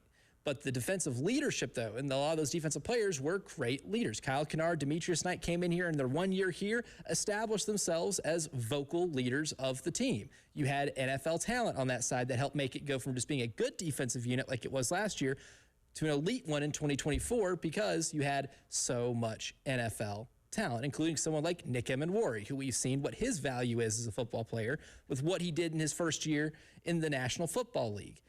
I think what can be encouraging, though, because you can look at this and say, okay, yeah, we returned all this production, but it was 4-8 last year. Yeah, this write-up says we were ridiculously talented going into last year, too, and it jumps off the page, and we underachieved. But I think the amount of production that returns, not just from a football standpoint, but maybe from a maturity and leadership standpoint, can be the piece that leads you to complete a full puzzle of optimism, if you want to look at it that way going into the season. Yeah, the maturity is what you stated. The maturity not only that's everybody involved. That's the players who have been in these situations before. That's Shane as a coach, who is now entering his 6th season. Mm-hmm. So the idea of he's a young coach, he can't use that anymore. So he's matured as a coach because he's gone through those situations. You have a veteran OC who has been in these types of situations. So the maturity of being able to get through and over the hump in these close games, because you win close games for 2 reasons: coaching and a player makes a play. Everything else is all equal in the SEC. Everybody's talented. All the coaches are fine. But there's going to be one lever that you can pull. It might be a play that you have, or it might be a maneuver that you pull, or maybe you just have a guy that goes up and does something. And I think we have the talent to have those dudes. The Alabama game last year, all things being equal, that's offensive staff for Alabama. They made 2 calls that I still think about. The 2-point conversion, and then there was a 3rd down call where they ran the reverse, and it was like, oh, wow. They were able to get their team over the hump. Yeah. We just weren't able to do that last year, and hopefully we have an OC that can this year. Yeah, there's maybe a maturity difference, too. If you just want to compare South Carolina teams, like 2024 and 2025, there was a maturity difference in terms of how you handled the really tight games. Like, let's just go back to 2024. You had to learn some lessons early in the season because you lost that close game to LSU. You lost a close game to Alabama. But then when it got to tight contests, it was no longer a contest, right? It was a tight game against Vanderbilt on the road until halftime. You came out of the locker room break, and you were firing on all cylinders. You ended up winning that game by 3 touchdowns. Missouri, we know what that game was at Williams-Brice in 2024. Back and forth, exciting game. You win a game because you score a touchdown in the final 20 seconds of it to be able to come out with a win. The Clemson game, offensively, you didn't have much going other than Lenore Sellers running the ball. And guess what? The defense held tough. You were able to squeak out a really difficult win against a team that played in the college football playoff, and you did that on the road, right? There's a difference between how you handled close games in 24 and 25. And then in 25, the Alabama game that you mentioned, Alabama executed when they needed to. Your quarterback fumbled on the final drive. in the, Clemson, we talked about it earlier. game. Yeah, it was a 7-point game. You have the ball, the chance to tie or take the lead, and the first play you throw an interception. Ball goes off Nick Harbor's hands, pick six, game's essentially over right there. You have a 30-3 lead at halftime on the road against a team that was a top 3 team in the country and hosted a college football playoff game. A&M hits you in the mouth early in the second half, and you never recover from it. And by the time the fourth quarter rolled around, that cushion of a lead you had was gone, and now you're in a dogfight when it should never have gotten to that point, right? 2 different seasons, similar players in crossover, 2 different ways that you handled those type of environments. Well, that's the good news and bad news, because the good news is that you are in these games. The bad news is that this is the SEC. There's going to be a bunch of them. Yeah, you're going to be in a lot of dogfights. All of it's going to be dogfights. And the teams that can find a way to get over the hump and win that game are going to be the teams. That's going to be the difference between an 8-9 win team or a 4-5 win team. The margins of error are very slim in this conference.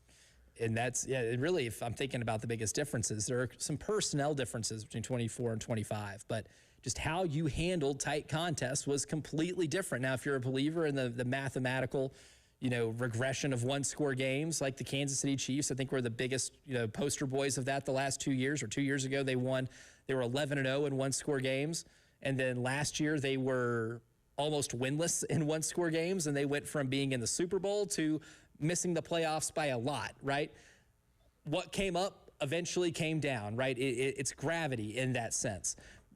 You can look at this and say that, with returning production and a lot of talent, with a lot of one-score losses last year, you should, in theory, be able to rectify a lot of that the next year. But I think that more gets into maybe the fan psychology of this being in the ultimate Rorschach test for a college football program that has expectations to be a lot better than what they have been in terms of consistency the last 6 years. Well, when you talk about consistency, the big 3 that I guess we're coining right here with Lenoris, Nick, and today we're talking about Dylan. Dylan is going to have to be excellent. I've raised the bar. He's going to have to be better than consistent. Mm-hmm. He's projected as a first-round guy. He's been touted as an All-American freshman this, freshman that. The concept of Dylan Stewart being held, the concept of Dylan Stewart being taken out of the game is not going to be able to be a thing. I forget his name from Texas Tech last year. David Bailey. Yep. David Bailey. Number 2 overall pick, 17.5 sacks. There was never any conversation about David Bailey being held. Nope. Or David Bailey being chipped. Or David Bailey having the game plan designed against him. Of course he does. That's why you're here, Dylan. Uh-huh. That's what the money's for. We can say that now. Yes. We couldn't say that. We couldn't say that to Jadeveon, even though we know. That's what the money's for. But that's what the money's for. And now he has to go out there and produce as if he is a first-round guy. And that's why when we get to this kind of SEC group of four teams that I think are all very similar of caliber, right? I don't see a huge difference between what South Carolina's got roster-wise, what Missouri's got roster-wise, Florida and Tennessee. And with South Carolina, you're playing Florida and Tennessee this year. You're not playing Missouri, so that's not as much of a worry. But those are the teams that are kind of in your neighborhood. And we've talked about the head coaches and the situations that the coaches have in all 4 of those programs, as unique as they are. And the quarterbacks, when it comes to edge rushers too, you clearly have the most talented one of that group. But if you want to be a separator, especially in those games against Tennessee and Florida, I think, you're going to have to get more of the consistency that you mentioned out of Dylan Stewart, like no longer using the excuse of I'm being held every play. You're going to be held every play. You're going to be double-teamed almost every play. You're going to be chip-blocked, all of that stuff. We can go into this season with a firm understanding that that is going to happen. But what's the big difference between 24 and 25? I thought Brian Thomas Jr. was good in 25. He just wasn't Kyle Kennard. Kyle Kennard won the Nagurski Award. He got drafted, right? Brian Thomas Jr. did not get drafted. That difference made a big difference in terms of the pass rushing numbers as a team from 24 to 25. So I think you may have the best edge rusher in that group of 4 teams, right? Dylan Stewart's better than anybody in the pass rushing units of Missouri, Tennessee, and Florida. But can Caleb Herring or Julian Walker or Kelby Collins, whoever it is, be able to provide enough production on the other side of it to where they take advantage and be able to raise the ceiling of your defense? And if you have a better pass rushing unit of all of those teams, then you're going to be able to be in good shape. Yeah, I mean, if you look at the defense last year, the defense was solid. It wasn't what it was at 24, and you could maybe point directly to Dylan's lack of production and see that slip in as far as the defense was still good, just like Dylan was still good, but he wasn't great. And that's what you need out of that person in this scheme. We'll get to Ray on the other side on the AAA Heating and Air phone line, so hold tight first, Ray. We'll also get to the Third and Long Series Goes Deep, where this week we're talking about the crossroads of patriotism and sports. We'll do all of that next year on the early game.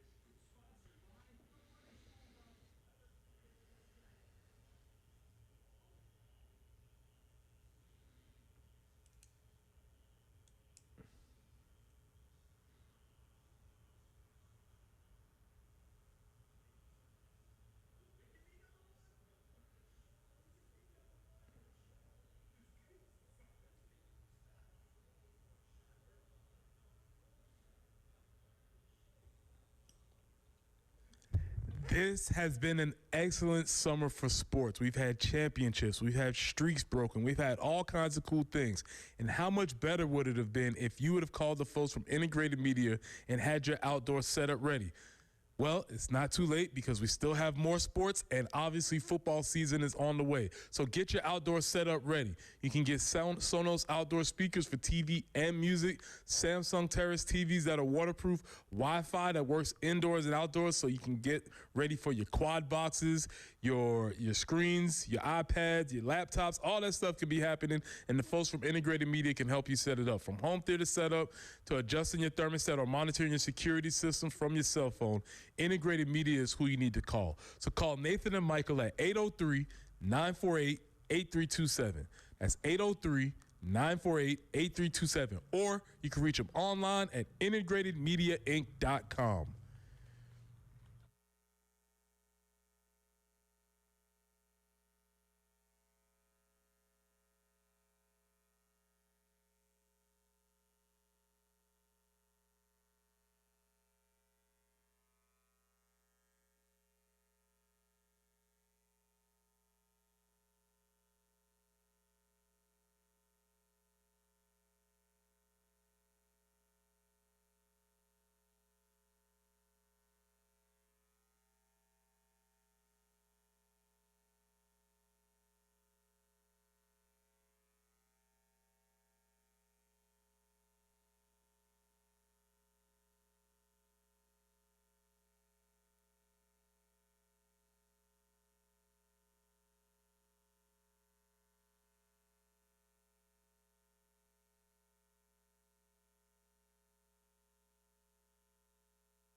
No accidents to report, just slow moving I-26 eastbound between Lake Murray Boulevard and Piney Grove Road.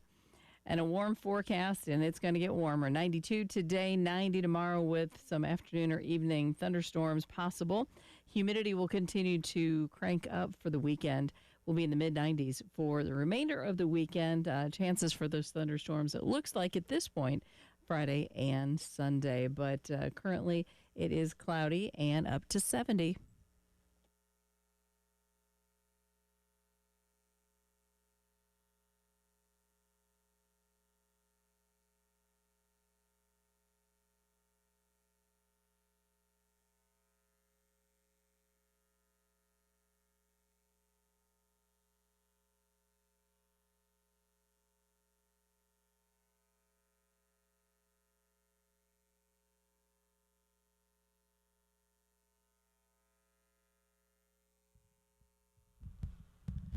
Before we continue our series, and the third long hour goes deep on the crossroads of patriotism and sports, fueled by the U.S. men's national team performance in the World Cup, not sponsored. We'll go out to the AAA Heating and Air phone lines, where we'll get to Ray, who is on the line. Good morning, Ray. Welcome to the early game. Good morning. How you doing? I'm fantastic. How you doing, brother? I'm doing good. But I was just listening to Jan's forecast. How it's going to heat up and get even hotter. But, man, these last 2 mornings have been great, you know. But I guess we better suck it in and enjoy what we have, because it sounds like the humidity and heat's coming our way, you know. But, anywho, I was just calling in. I know every summer, you know, we get all excited about football. I guess everybody in the country does that. It's a fan. And, you know, right now we're all undefeated. And, you know, we start thinking, what is it that the team needs to do? What's the one thing that's got to be there to even have a chance? And this is a summer, with me, it's about the offensive line. I think that's where we got to have the most improvement, and if we get that, we can be okay. But, man, I'll tell you, when you look at that schedule, there's 6 or 7 games that people call those 50-50 games. And that's going to determine right there the success of this team going forward. But, man, even those the 2 teams I look at that were probably favored against in the conference, Mississippi State and Arkansas. Man, if you look at last year, Mississippi State actually had a better record than we did. At Arkansas, they could put up points, but they couldn't stop anybody. So even those games, I think the point spread would probably be a touchdown or less. So, I mean, we got to deliver, or you know, our hopes could just fade real fast. But man, if we were to somehow lose that game against Mississippi State, things could get ugly fast. But hopefully that don't happen. But we got to get better in the offensive line, and that's where my interest is right now. And Preston, I just want to ask you, when you played, you know, back in the early 2000s, and you guys are really tough on the defensive front. I think about you and was it Wadley, that linebacker we had that could just put you out. I mean, Shannon the body bag Wadley. Yes, that's him. The body bag. Oh my God! But you guys had 3 or 4 guys like that. I mean, you had wasn't the track coach's son, Fry? He was part of your line as well, correct? And he was a good player. Well, I was just going to ask you. I'm a Gamecock fan. I live over the ice cream shop, but sometimes I got to take my garden lids off and look at it. When you guys were coming up back in those days, and y'all played a team, and you played a team that had the offensive lines that say we've had here at Carolina the last few years, were you guys licking your chops? Oh, it would have been food. Yeah, you're definitely looking at those scores. You're looking at those numbers, and you're seeing all the other teams get sacks, and you're like, that's going to be us. Barbecue chicken alert. Absolutely, yeah, for sure. Absolutely. And I don't think that's the culture that's got to change. With this new, with these new coaches, I'm hoping they do that. But if we can get that offensive line shored up, you know, we can win some games. But, man, it is definitely a year when there are so many. You guys can go down the schedule. There's so many games that you can put in that 50-50 range, you know. So we just got to win the majority of those games. If we do that, you know, we get 8 wins, I'll be happy. You know, I truly will. Because that schedule, man, that schedule's murder, man. But anyway, that's what I got to say. Thanks as always, guys. Yeah, appreciate the call, Ray. And when it comes to the offensive line, there's a reason we've kind of touted this as the summer of the biggin. Because if I was going to write, you know, a 20-page essay here on previewing the South Carolina football season, and essentially we do that every day. But if I want to give you the TLDR, right, the too long didn't read, I could just sum it up like this. If South Carolina's offensive line performs above average, they will win 8 or 9 games. If the South Carolina's offensive line was a microcosm of last year, They will be really bad. It will be a nightmare. There you go. I will sum it up like that. I think you can sum up any type of South Carolina football season preview down to just a couple of sentences, and those couple of sentences will include the performance of the offensive line. The biggest if on this football team, physically and metaphorically, is going to be whether or not you can actually block anybody, protect your quarterback, and be able to have an offense that is going to be productive enough to allow your defense to not just keep you in games, but to win them. Well, the thing is, last year's offensive line was historically bad. Not bad, but historically bad. So I can guarantee, there will be increased level of production. How good they will be, will they get to above average? I don't know. But there will be a market improvement in what they were last year. Almost has to happen. Based on personnel, based on coaching, they will be better than they were last year because it's very difficult to be worse than they were. How good they are may determine the ceiling for this team. Yeah, you say they should be better, that it can't get worse. I'm just going to quote American philosopher Kodak Black during his interview on The Breakfast Club when he goes, I hope so. That is why it is the summer of the Biggin. But the early game third long air goes deep. We've been talking about patriotic sports this week, Preston Thorne. And with what we have in soccer right now, this event only being every 4 years, I think that gives it a little bit more of a pop to it because you know just how rare these things are. This is not happening every summer. The Olympics are kind of the same way. Like, do you really get into full patriotism mode for the Olympics? Because I think for me, I do more so for the Olympics than I do something like the World Cup, because I'm familiar with a lot of soccer players. I'm familiar with the sport, right? I'm fascinated in the World Cup as a whole. When it comes to the Olympics, I'm more so just fascinated in terms of what America does in it. Yeah, well, see, the thing about this is a perfect segment for me because I am in a gymnastics household. That is what the Thorns do. And so much how people follow the World Cup and they follow the friendlies and the qualifiers and all this other stuff, this happens in all these other sports. I'm only familiar with gymnastics, so you have like world championships, you have qualifiers and regionals, and all these things are building up until you get to the team, and then the team has to go out there and promote. So while the rest of us casuals just think that the team just shows up in the Olympics, it's this whole long process of it going to qualifications. And so when they do show up, you have the best of the best. You have all the athletes who've made it through the gauntlet, and those are the teams that are ready to go, and hopefully you have some individuals that will shine.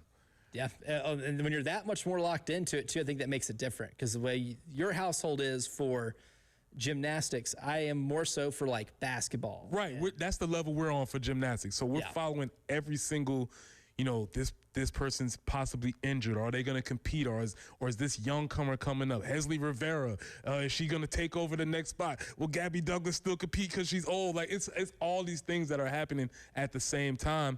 And, the community is following this thing. And obviously there's a ramp up towards the Olympics. You think that makes those athletes bigger stars, I guess, in terms of the American sports folklore?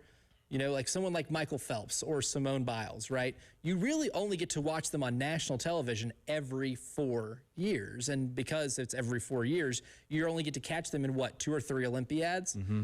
Unless you're Michael Phelps who did it just for as long as he did, then it's maybe more, but it's rare in which you see more than 2 or 3, right? You may be in your prime in one Olympiad, and then you are washed by the next one, right? But when you are incredibly successful, I'll use Simone Biles and Michael Phelps as, examples. Does it make them bigger stars kind of in the American sports pantheon? Yeah, because it feels like they came out of nowhere. It feels like, how did this happen? How come we've never known? Well, there a lot of people in those communities have known. You just didn't know because you're a casual. Yeah, and then when they get on the scene and they perform, you have to get to the stage and kill it. And those 2 athletes that you mentioned are 2 people who were above and beyond their competition. And now all of a sudden, these are people that we're paying attention to. But the gymnastic community was not surprised by Simone Biles. No. Nor the swimming community. Right. Yeah. They all knew that, but the rest of us had to catch up. Yeah, and that's the one thing, too, at least, for me, I became, in terms of just the crossroads of patriotism in sports, it's more fueled in the Olympics for me. I think maybe it's because there's more events or there are more sports I'm just not as familiar with on a granular level like I would be something like soccer, right? but I do feel like maybe in terms of the most patriotic, I'm more so for the Olympics than the World Cup, but maybe for some of those reasons that we mentioned. But coming up next, though, I have a lead. It's the Corley Pool Solutions Checkered Flag Challenge. We'll bring on Josh Harris next.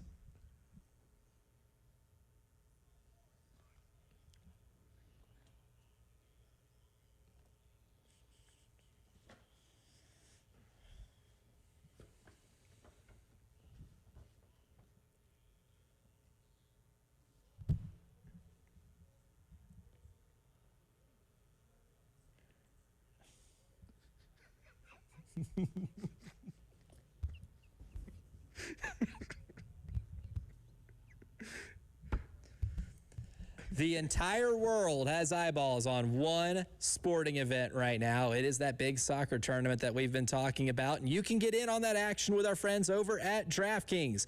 We're almost out of the group stage, so we're about to have knockout round drama. You can get involved with that stoppage time heartbreak. You can be part of that as well right here in South Carolina, where DraftKings Sports is live. DraftKings customers, new DraftKings customers, can sign up with code 1075TheGame. Just spend $5 to get $200 in total rewards. That's code 1075TheGame, because in partnership with DraftKings, the crown is yours. Event trading offered by DraftKings Predictions, a CFTC registered introducing broker. Trading involves risk of loss. Market availability varies. Eligibility restrictions apply. $50 every 7 days via click-to-claim issued non-withdrawable predictions dollars that expire in 1 year. Ends June 28th. For terms, go to dkng.co/predictions promo.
Columbia Highway.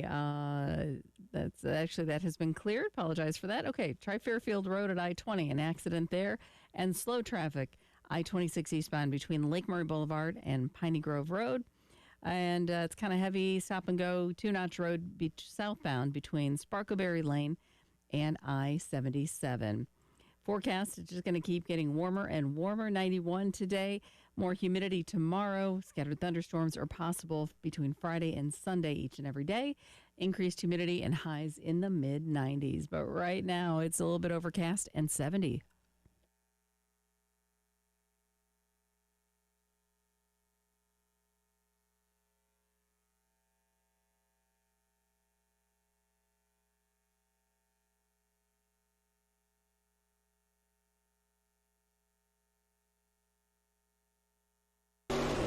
He is a superstar, and he's showing us why.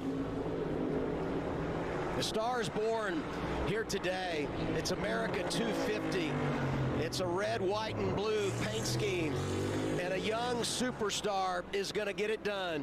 In his 13th career start, it's Corey Heim who will win at Naval Base Coronado.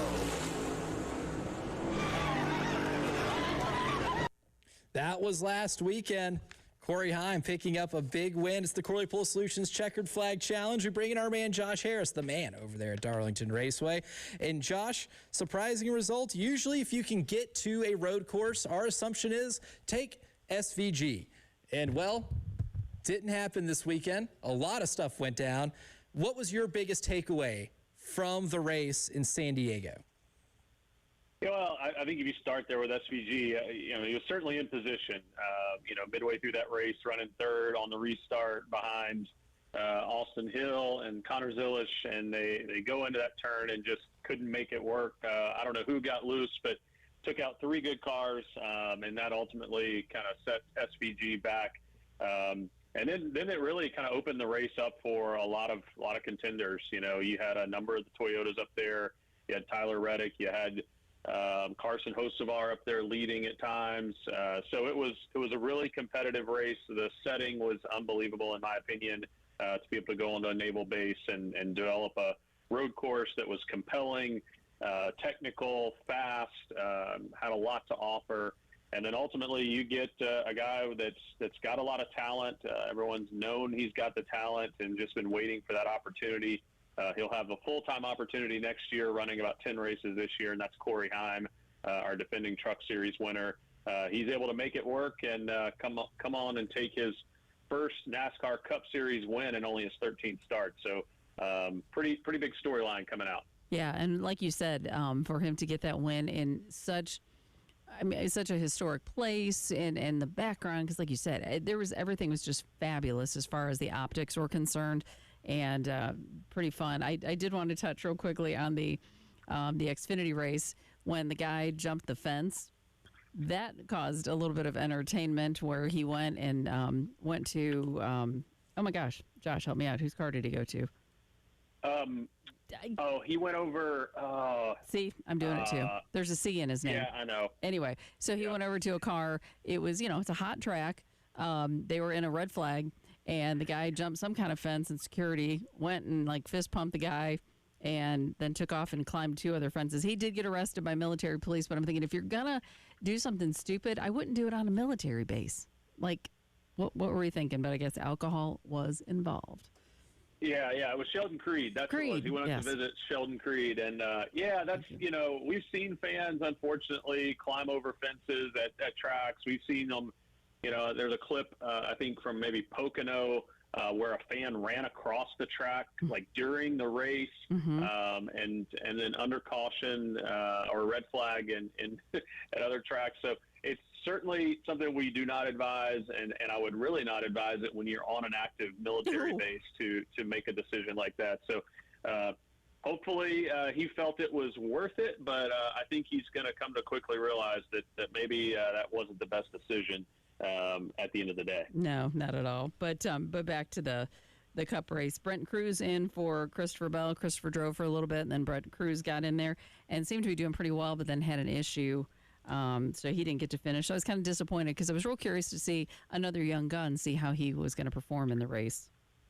Yeah, I was looking forward to that as well. I think Brent has shown his talent. Even as a young 18-year-old, certainly another one of these guys that the industry and the owners have been watching. His rise and his talent develop. And I think you got to see a little bit on practice on Friday with him getting in that car.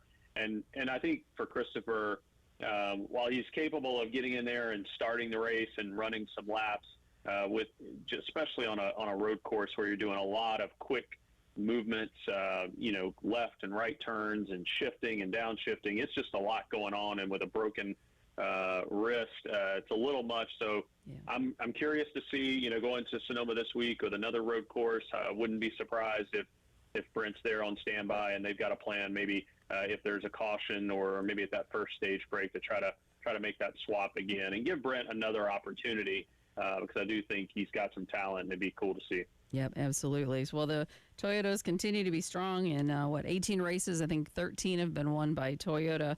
So it's going to be interesting to see how things play out this coming weekend. And as far as the points are concerned, things are really tightening up in the championship. I mean, Reddick's lead's only down to 8 at this point, with Hamlin kind of sniffing that lead. Yeah, I mean, Reddick's right there, has a battle with Heim, like 2 laps to go, 3 laps to go.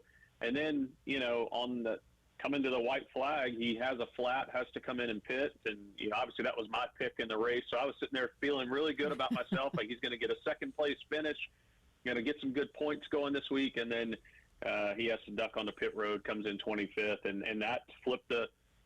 He would have gained some points on Hamlin, and increased his lead, and that one situation cost him to fall behind Hamlin, and ultimately Hamlin's able to close that gap. So as we reach the official halfway mark of the season so far, I think you're seeing a really tight lead, and when you look at the total number of points wins, 4 versus 5, and just Reddick and them, they've run okay, but they haven't gotten great finishes lately. So he's one I still look to be pretty strong and competitive this weekend in Sonoma. Yep, I agree. So as we head to Sonoma, what is your name, Elijah? Hey, Elijah. I think, yeah, last time I checked. Yes, nice to meet you.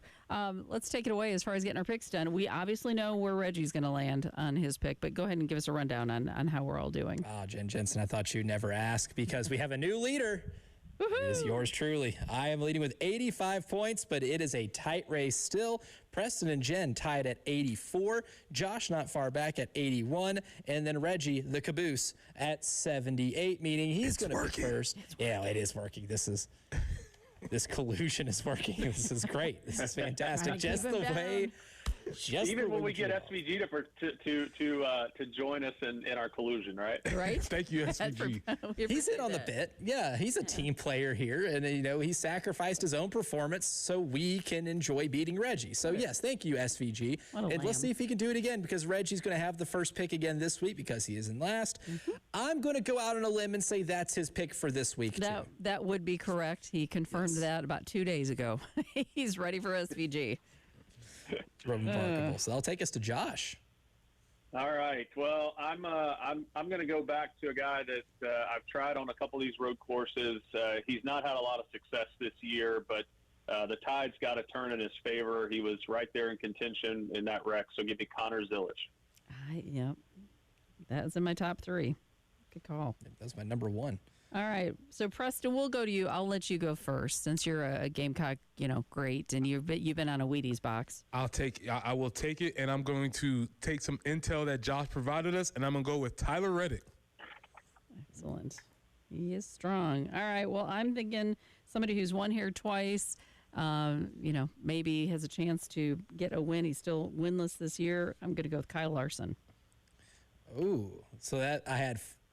4 names written down. Mm-hmm. I didn't even write down SVG because I just knew it would be available. Yep. And then 3 of my 4 have been taken, so that means I'm going back to back. Give me Michael McDowell again. Strong. Give me my guy. Yep. I think that's a good pick. It's a really good pick. I did not know this man existed until last week, and he got a top 10 finish.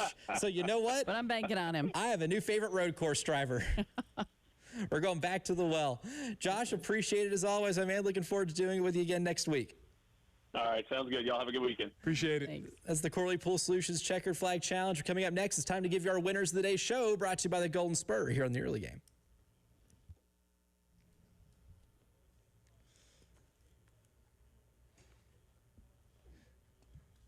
Sorry to that man. I did not know he existed.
Tax issues weighing you down, you stuck in that pesky IRS maze. It may feel more like a labyrinth. Well, I have a solution for you, and that is, my friends, over at the Ecton Law Firm. John and his team at the Ecton Law Firm have been doing this for a long time. This is not their first rodeo, nor is it their second or third. They've had a lot of rodeos when it comes to getting people out of whether it's personal income tax issues or business tax issues.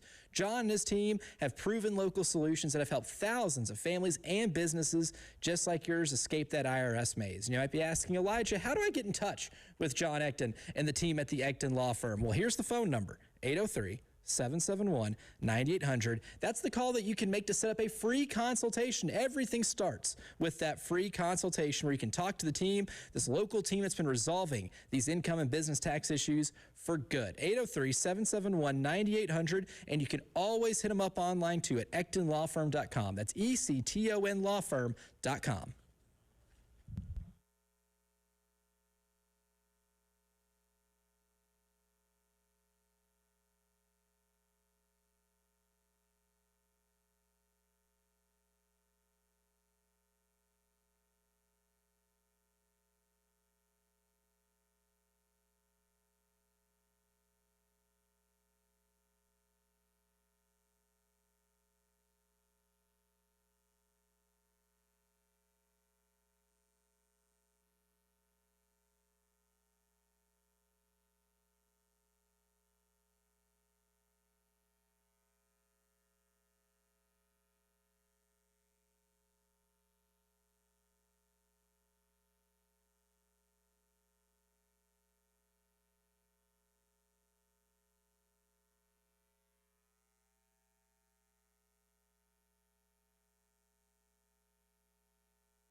Winners. And every day we give you our Winners of the Day show, brought to you by the Golden Spur. And I think there's an easy first winner, Preston Thorne. This winner is all of us. He is you and you is him. He is the unhappy Ghanaian fan who after